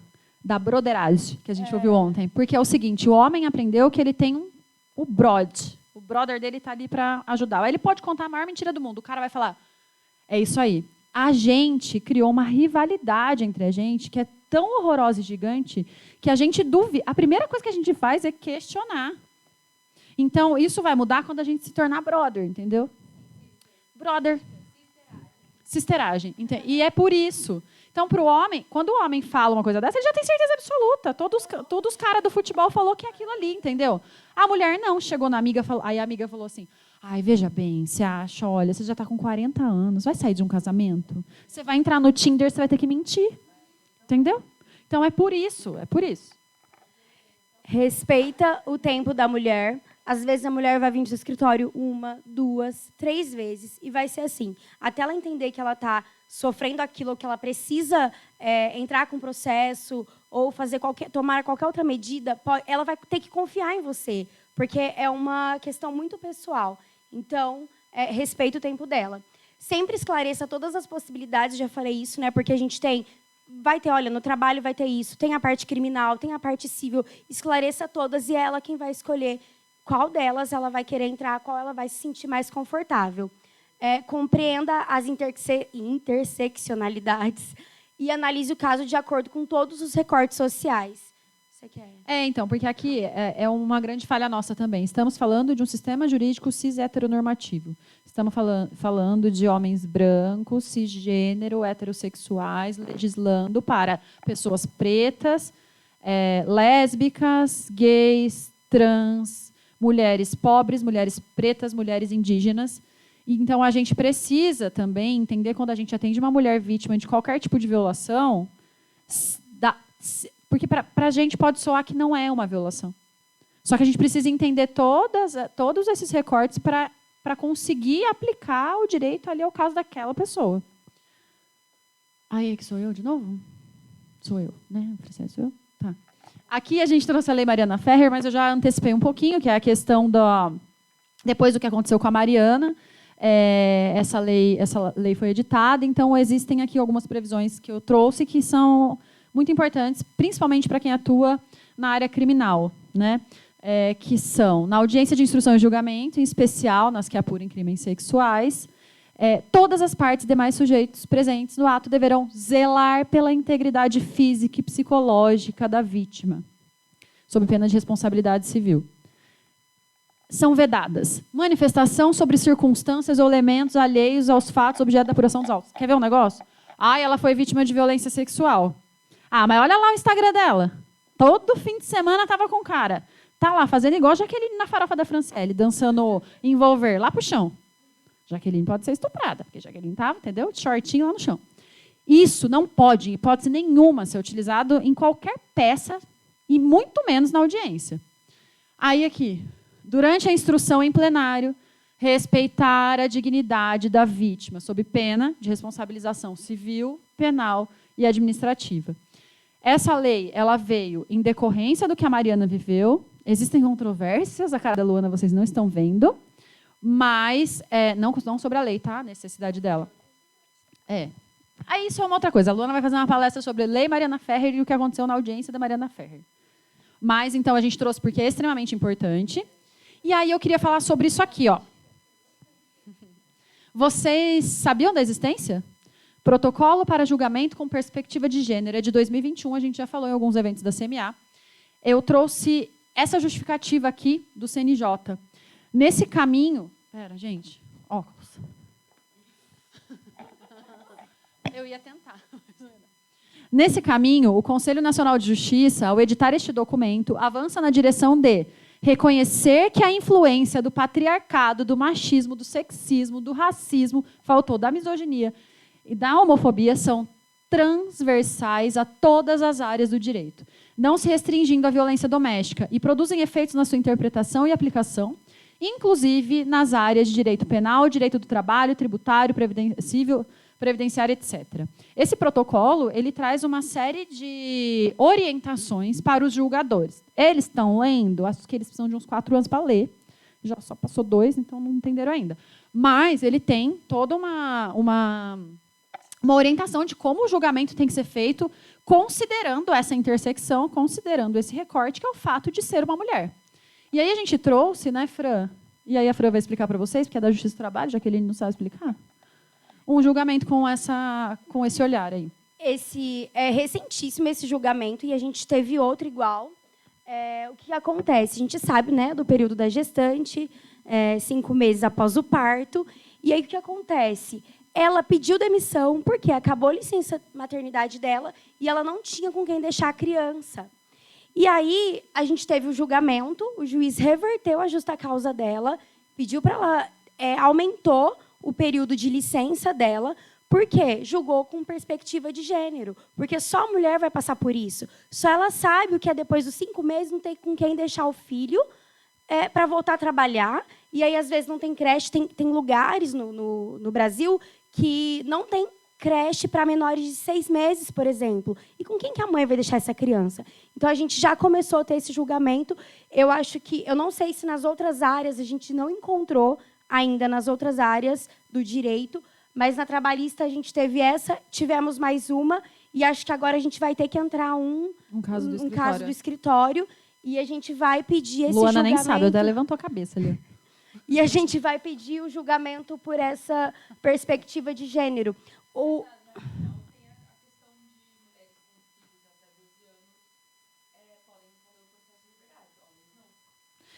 A questão, Lu, é que assim, foi preciso redigir um documento para falar, tipo assim, galerinha. A gente não encontrou outras decisões, porque uma coisa é julgar de acordo com o protocolo, outra coisa é citar na decisão que utilizou, né, o protocolo de perspectiva de gênero. Esse caso do escritório é exatamente esse. A moça pediu demissão e uma menina, segundo filho, tem 20 anos. Pediu demissão e aí eu vou até dividir isso com vocês, porque eu acho que vocês vão se revoltar assim como eu, porque a gente perguntou para ela, né, o que ela queria fazer, e ela disse assim para mim: eu pedi para o pai da minha filha ficar com ela. Luana, não consigo rir. E aí ele olhou para mim e falou assim: faz assim, a hora que você arrumar um emprego, que você for trabalhar, você deixa comigo, aí você me paga e eu cuido dela. Eu tô falando sério. Então, assim, e aí qual que vai ser o nosso fundamento? Primeiro, temos uma decisão. Segundo, o protocolo de julgamento com... Você vai? Você quer, André, fazer essa ação com a gente? Vamos colocar um olhar masculino, quem sabe funciona melhor na hora de julgar. Coloca e eu acho aqui muito importante deixar claro que a gente, somos nós advogados que vamos fazer isso daqui virar... ficar recorrente essas decisões. Nas nossas petições, a gente tem que começar a pedir julgamento por perspectiva de gênero. Porque esse é o primeiro caso. Aí agora a gente já vai usar no nosso. Pode ser que nesse primeiro a gente não consiga, mas a gente vai tentar de novo. Uma hora isso daqui vai ter que ser normal. Porque a gente está falando da mulher grávida. E que quando a lei foi feita, talvez não pensou nessa mulher que não conseguisse voltar para o trabalho depois do fim da licença maternidade. Então, somos nós, operadores do direito, que a gente tem que começar a utilizar isso nas nossas petições, nos nossos pedidos. Advogado. E aí, um outro fundamento bacana, a gente vou jogar para vocês, se acontecer isso aí. A gente precisa trazer também, quando a gente advoga, a gente está falando de uma ciência humana. Não adianta a gente ficar reproduzindo letra de lei em petição. Letra de lei, juiz sabe. Uma vez eu contei para as meninas que eu... deveria. Mas, pelo menos, se não souber, a gente consegue recorrer, né? Agora, uma vez eu contei para as meninas, eu acho que foi a Lu que viu, eu mostrei que eu tinha a exposição de motivos do CPC impressa, em folha sulfite na minha mesa, tudo rabiscada, pintada, escrita. E aí, não foi para a área, eu acho, para minha prima que trabalhava comigo. E ela perguntou, por que você usa isso aqui? Falei, quando eu não acho um fundamento que me dê certeza que vai funcionar, eu vou lá explicar para o judiciário que quando o legislador escreveu aquilo lá, ele pensou nisso aqui. E está escrito lá. Então, a gente precisa trazer para dentro das nossas petições argumentos que são exteriores, que são externos, que são de fora do mundo jurídico. Por exemplo, como é que a gente tem uma legislação que exige que a mulher volte depois de 5 meses e que não observa uma situação dessa, quando a gente está falando de uma população onde a maioria das famílias é formada pela mãe e os seus filhos? Mesmo que a gente fosse imaginar que o homem fosse um grande benevolente e fosse ficar em casa cuidando da criança, a grande maioria das famílias não tem a figura masculina, a figura do genitor. Vamos fazer um outro recorte, vamos trazer para uma família formada por mulheres lésbicas, que fizeram inseminação, utilizaram de reprodução assistida ou adotaram uma criança. E aí? Porque, gente, vamos combinar? As duas têm que ter o direito de gozar da licença maternidade. E aí? Então, a gente precisa começar a trazer, vamos lá falar para o judiciário, viu? Mas a gente está falando de um país onde a maioria das famílias é formada por mulher, não sei o quê. A gente precisa trazer isso, e isso é um compromisso que a advocacia tem que ter quando a gente advoga, principalmente quando a gente advoga para a mulher. A gente está falando de uma situação extremamente peculiar. Normal, mas peculiar. Porque o legislador branco, velho, formado lá, Código 16, isso se for o 16, talvez estudou com a Constituição de 64. Como é que a gente vai exigir que essa pessoa tenha se atualizado o suficiente?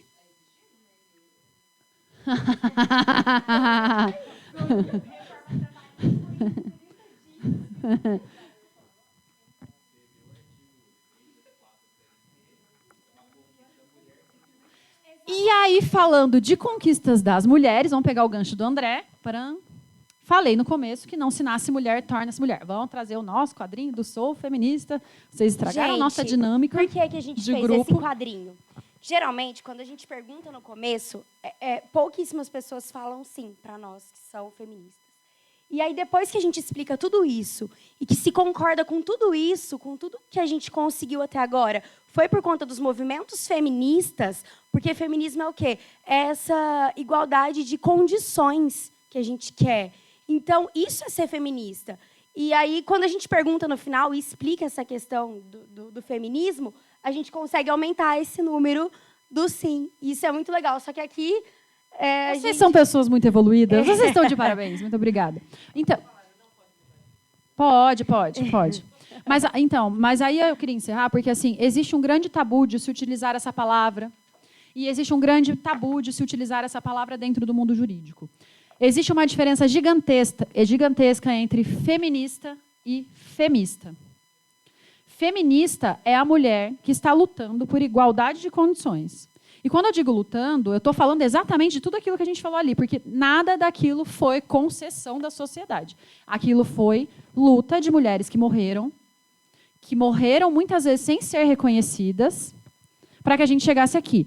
Feminismo é diferente. Feminismo é a ideia, é o antônimo de machismo. O que é o machismo? A ideia de que mulheres são inferiores aos homens. O que é feminismo? A ideia de que mulheres são superiores aos homens. E a gente não está falando disso. A gente está falando que, desde sempre, nos colocaram numa posição de inferioridade que não existe. E que a gente não quer estar nos lugares, em todos os lugares. A gente quer ter representatividade em todos os lugares. A gente não está dizendo que eu não quero o André aqui, porque aqui não é lugar de fala do André. Não, a gente quer, inclusive, que os homens sejam nossos parceiros nisso. Por isso que eu disse no começo que é muito triste essa ausência masculina nos espaços onde a gente está falando de direitos das mulheres.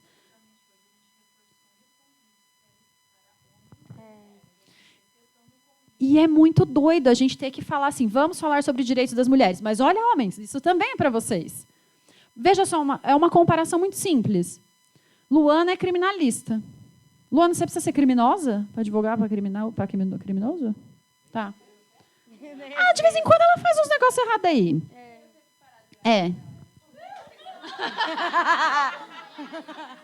Pode retomar. O que eu estou querendo dizer é que assim, você precisa ser mulher para advogar para mulher? Vou trazer um outro exemplo para vocês entenderem. Eu sou especialista em direito homoafetivo e de gênero. Apesar da galera falar que eu sou o B de bagunça, eu sou uma mulher cis heterossexual. Quando eu... Vai, Jéssica, retoma. Quando eu comecei o curso, eu era a única mulher cis heterossexual do curso. E eu fui questionada. A pergunta foi, mas o que você está fazendo aqui? Eu falei, gente, eu não preciso viver aquela condição para advogar para alguém que está naquela condição. Eu sou advogada. Então, é a mesma coisa. É muito triste que homens não se interessem por direitos que são nossos, principalmente porque acredito que grande parte desses homens podem ter filhas, mulheres, e que, infelizmente, estão sendo ensinadas de que tudo isso aqui que a gente está falando é uma baboseira. São essas meninas que, infelizmente, continuarão reproduzindo o machismo. Então, eu acho que só mais uma coisa que é importante dizer, que assim, ninguém é obrigado a se reconhecer feminista. Ninguém é obrigado a dizer sou feminista. Inclusive, o feminismo é isso, é entender que cada um tem seu direito de escolha ao seu tempo. Ninguém é obrigado a se entender feminista e feminina. Eu só tenho uma escolha. A Jaqueline só tem uma escolha. Eu estou repetindo, inclusive, coisas que nós ouvimos ao longo desses 9 dias aí de Mês da Mulher. A minha escolha é, eu só posso ser feminista. Eu não tenho outro caminho. Porque se eu não fizer isso, para mim não faz sentido nenhum o que eu estou fazendo aqui.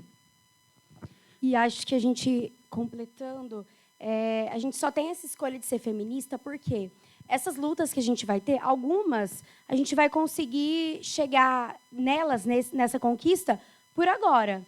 Outras a gente não vai ver. Daqui 300 anos que a gente vai ter essa igualdade. Então, a luta que essas mulheres tiveram lá atrás, para que a gente pudesse estar aqui hoje conversando sobre direito das mulheres, é uma luta delas. E a gente está aqui para continuar que outras mulheres possam, daqui 300 anos, estar aqui nessa mesma sala, falando sobre as novas conquistas desses direitos das mulheres e talvez, quem sabe, até falando dessa igualdade que a gente tanto sonha, que a gente tanto quer. Então, é muito importante que vocês tenham vindo escutar a gente falar sobre isso e que essa sementinha ela está plantada em todo mundo. E vai passando para o outro, vai passando para o outro, e é assim que a gente vai conseguir chegar cada vez mais perto de todos os direitos que a gente quer, de tudo que a gente ainda não conquistou, mas que a gente almeja. E tem problemas que vão surgindo com o passar dos anos, que hoje a gente não tem, mas pode ser que daqui um tempo surja algum outro problema para as mulheres e a gente vai estar aqui de novo falando sobre isso, tratando sobre isso, para chegar da maneira mais certa possível na onde a gente quer e do jeito que a gente quer. Enfim, é impossível falar de direitos das mulheres e falar de onde nós viemos e onde chegamos sem falar de feminismo. Não queremos que as pessoas falem, agora eu sou feminista. Não é isso. Mas a gente um desejo meu, pessoal, inclusive, é que as pessoas parem de tratar essa palavra como se a gente estivesse falando de algo ruim, de algo criminoso, de algo negativo. Então, por isso que a gente fez questão de falar sobre isso nessa palestra de hoje, porque a gente precisa começar, vou tentar falar essa palavra, desestigmatizar, consegui, o feminismo. Tá? E, em uma outra oportunidade, se vocês quiserem conhecer um pouquinho mais, eu explico ondas do feminismo, vertentes do feminismo, explico como transformamos a Luana numa mulher feminista E o Red Pill ali é só para dizer que agora eu quero tomar um Campari. É isso, muito obrigada. Campari.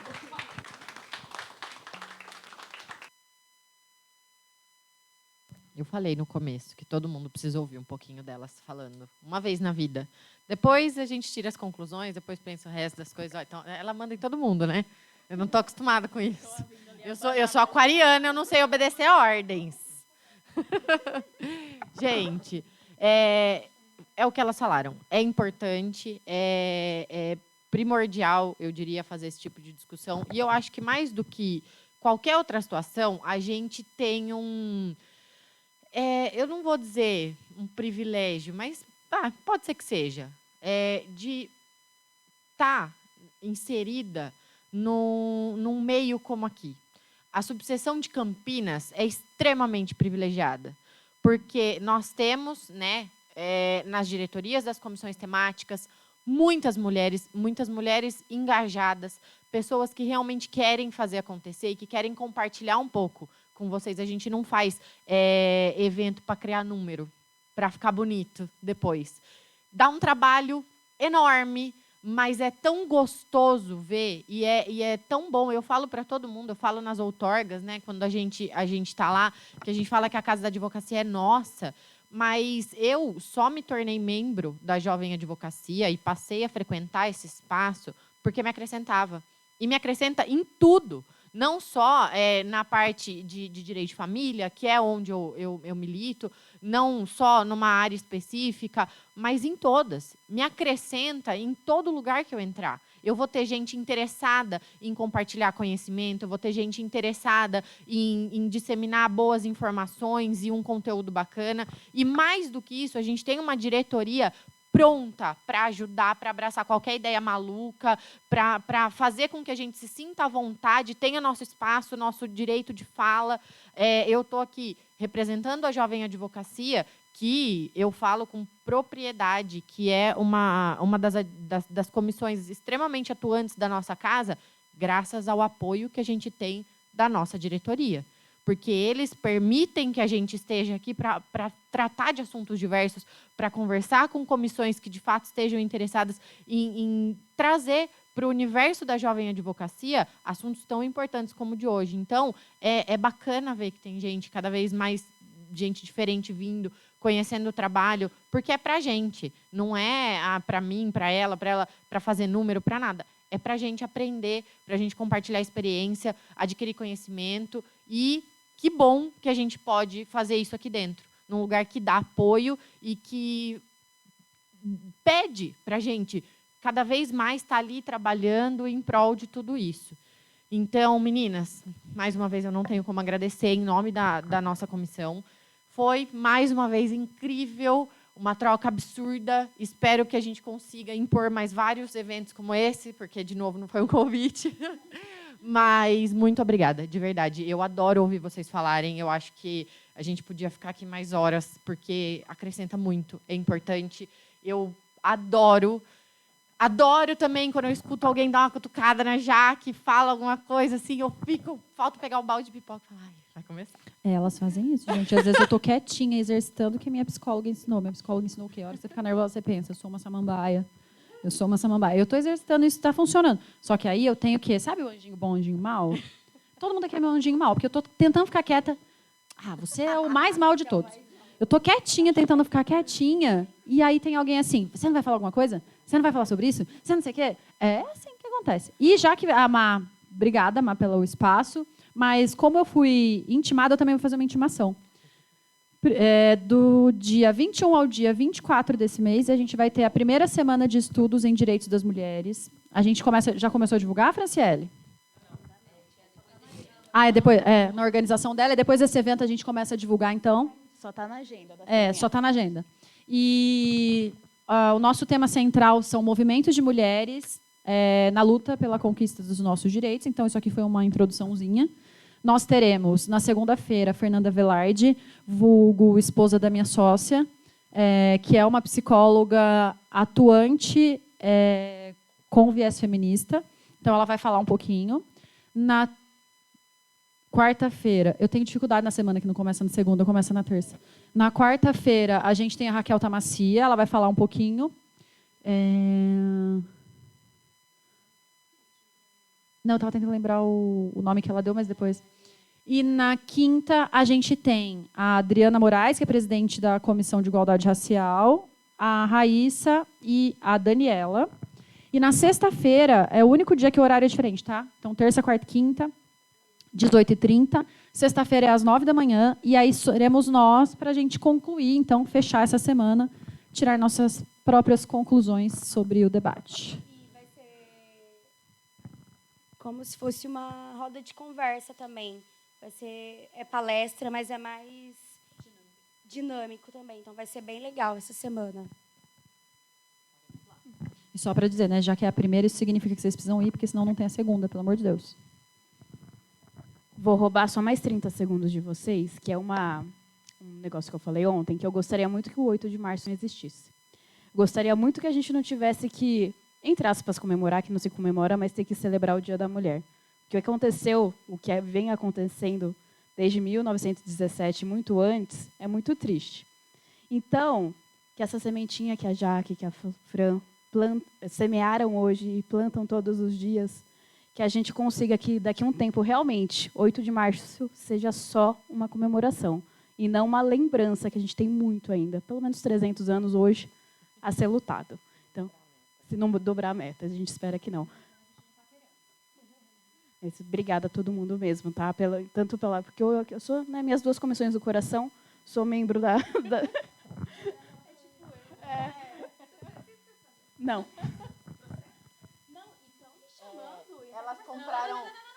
Elas compraram os duendes do Daniel. Eu sou doente. Eu não estou autorizando. Exato. Claro. Temos um representante do masculino aqui. Não, é que eu falei, gente, o André não conta. É. Dos membros da Jovem é um dos que mais participam. Eu acho que a solução para diminuir esses 300 anos é, sabe o quê? Todo mundo conheceu o que é o Campari. Porque é uma bebida muito desconhecida, né? E é isso, gente. Obrigada. De nada. Gente,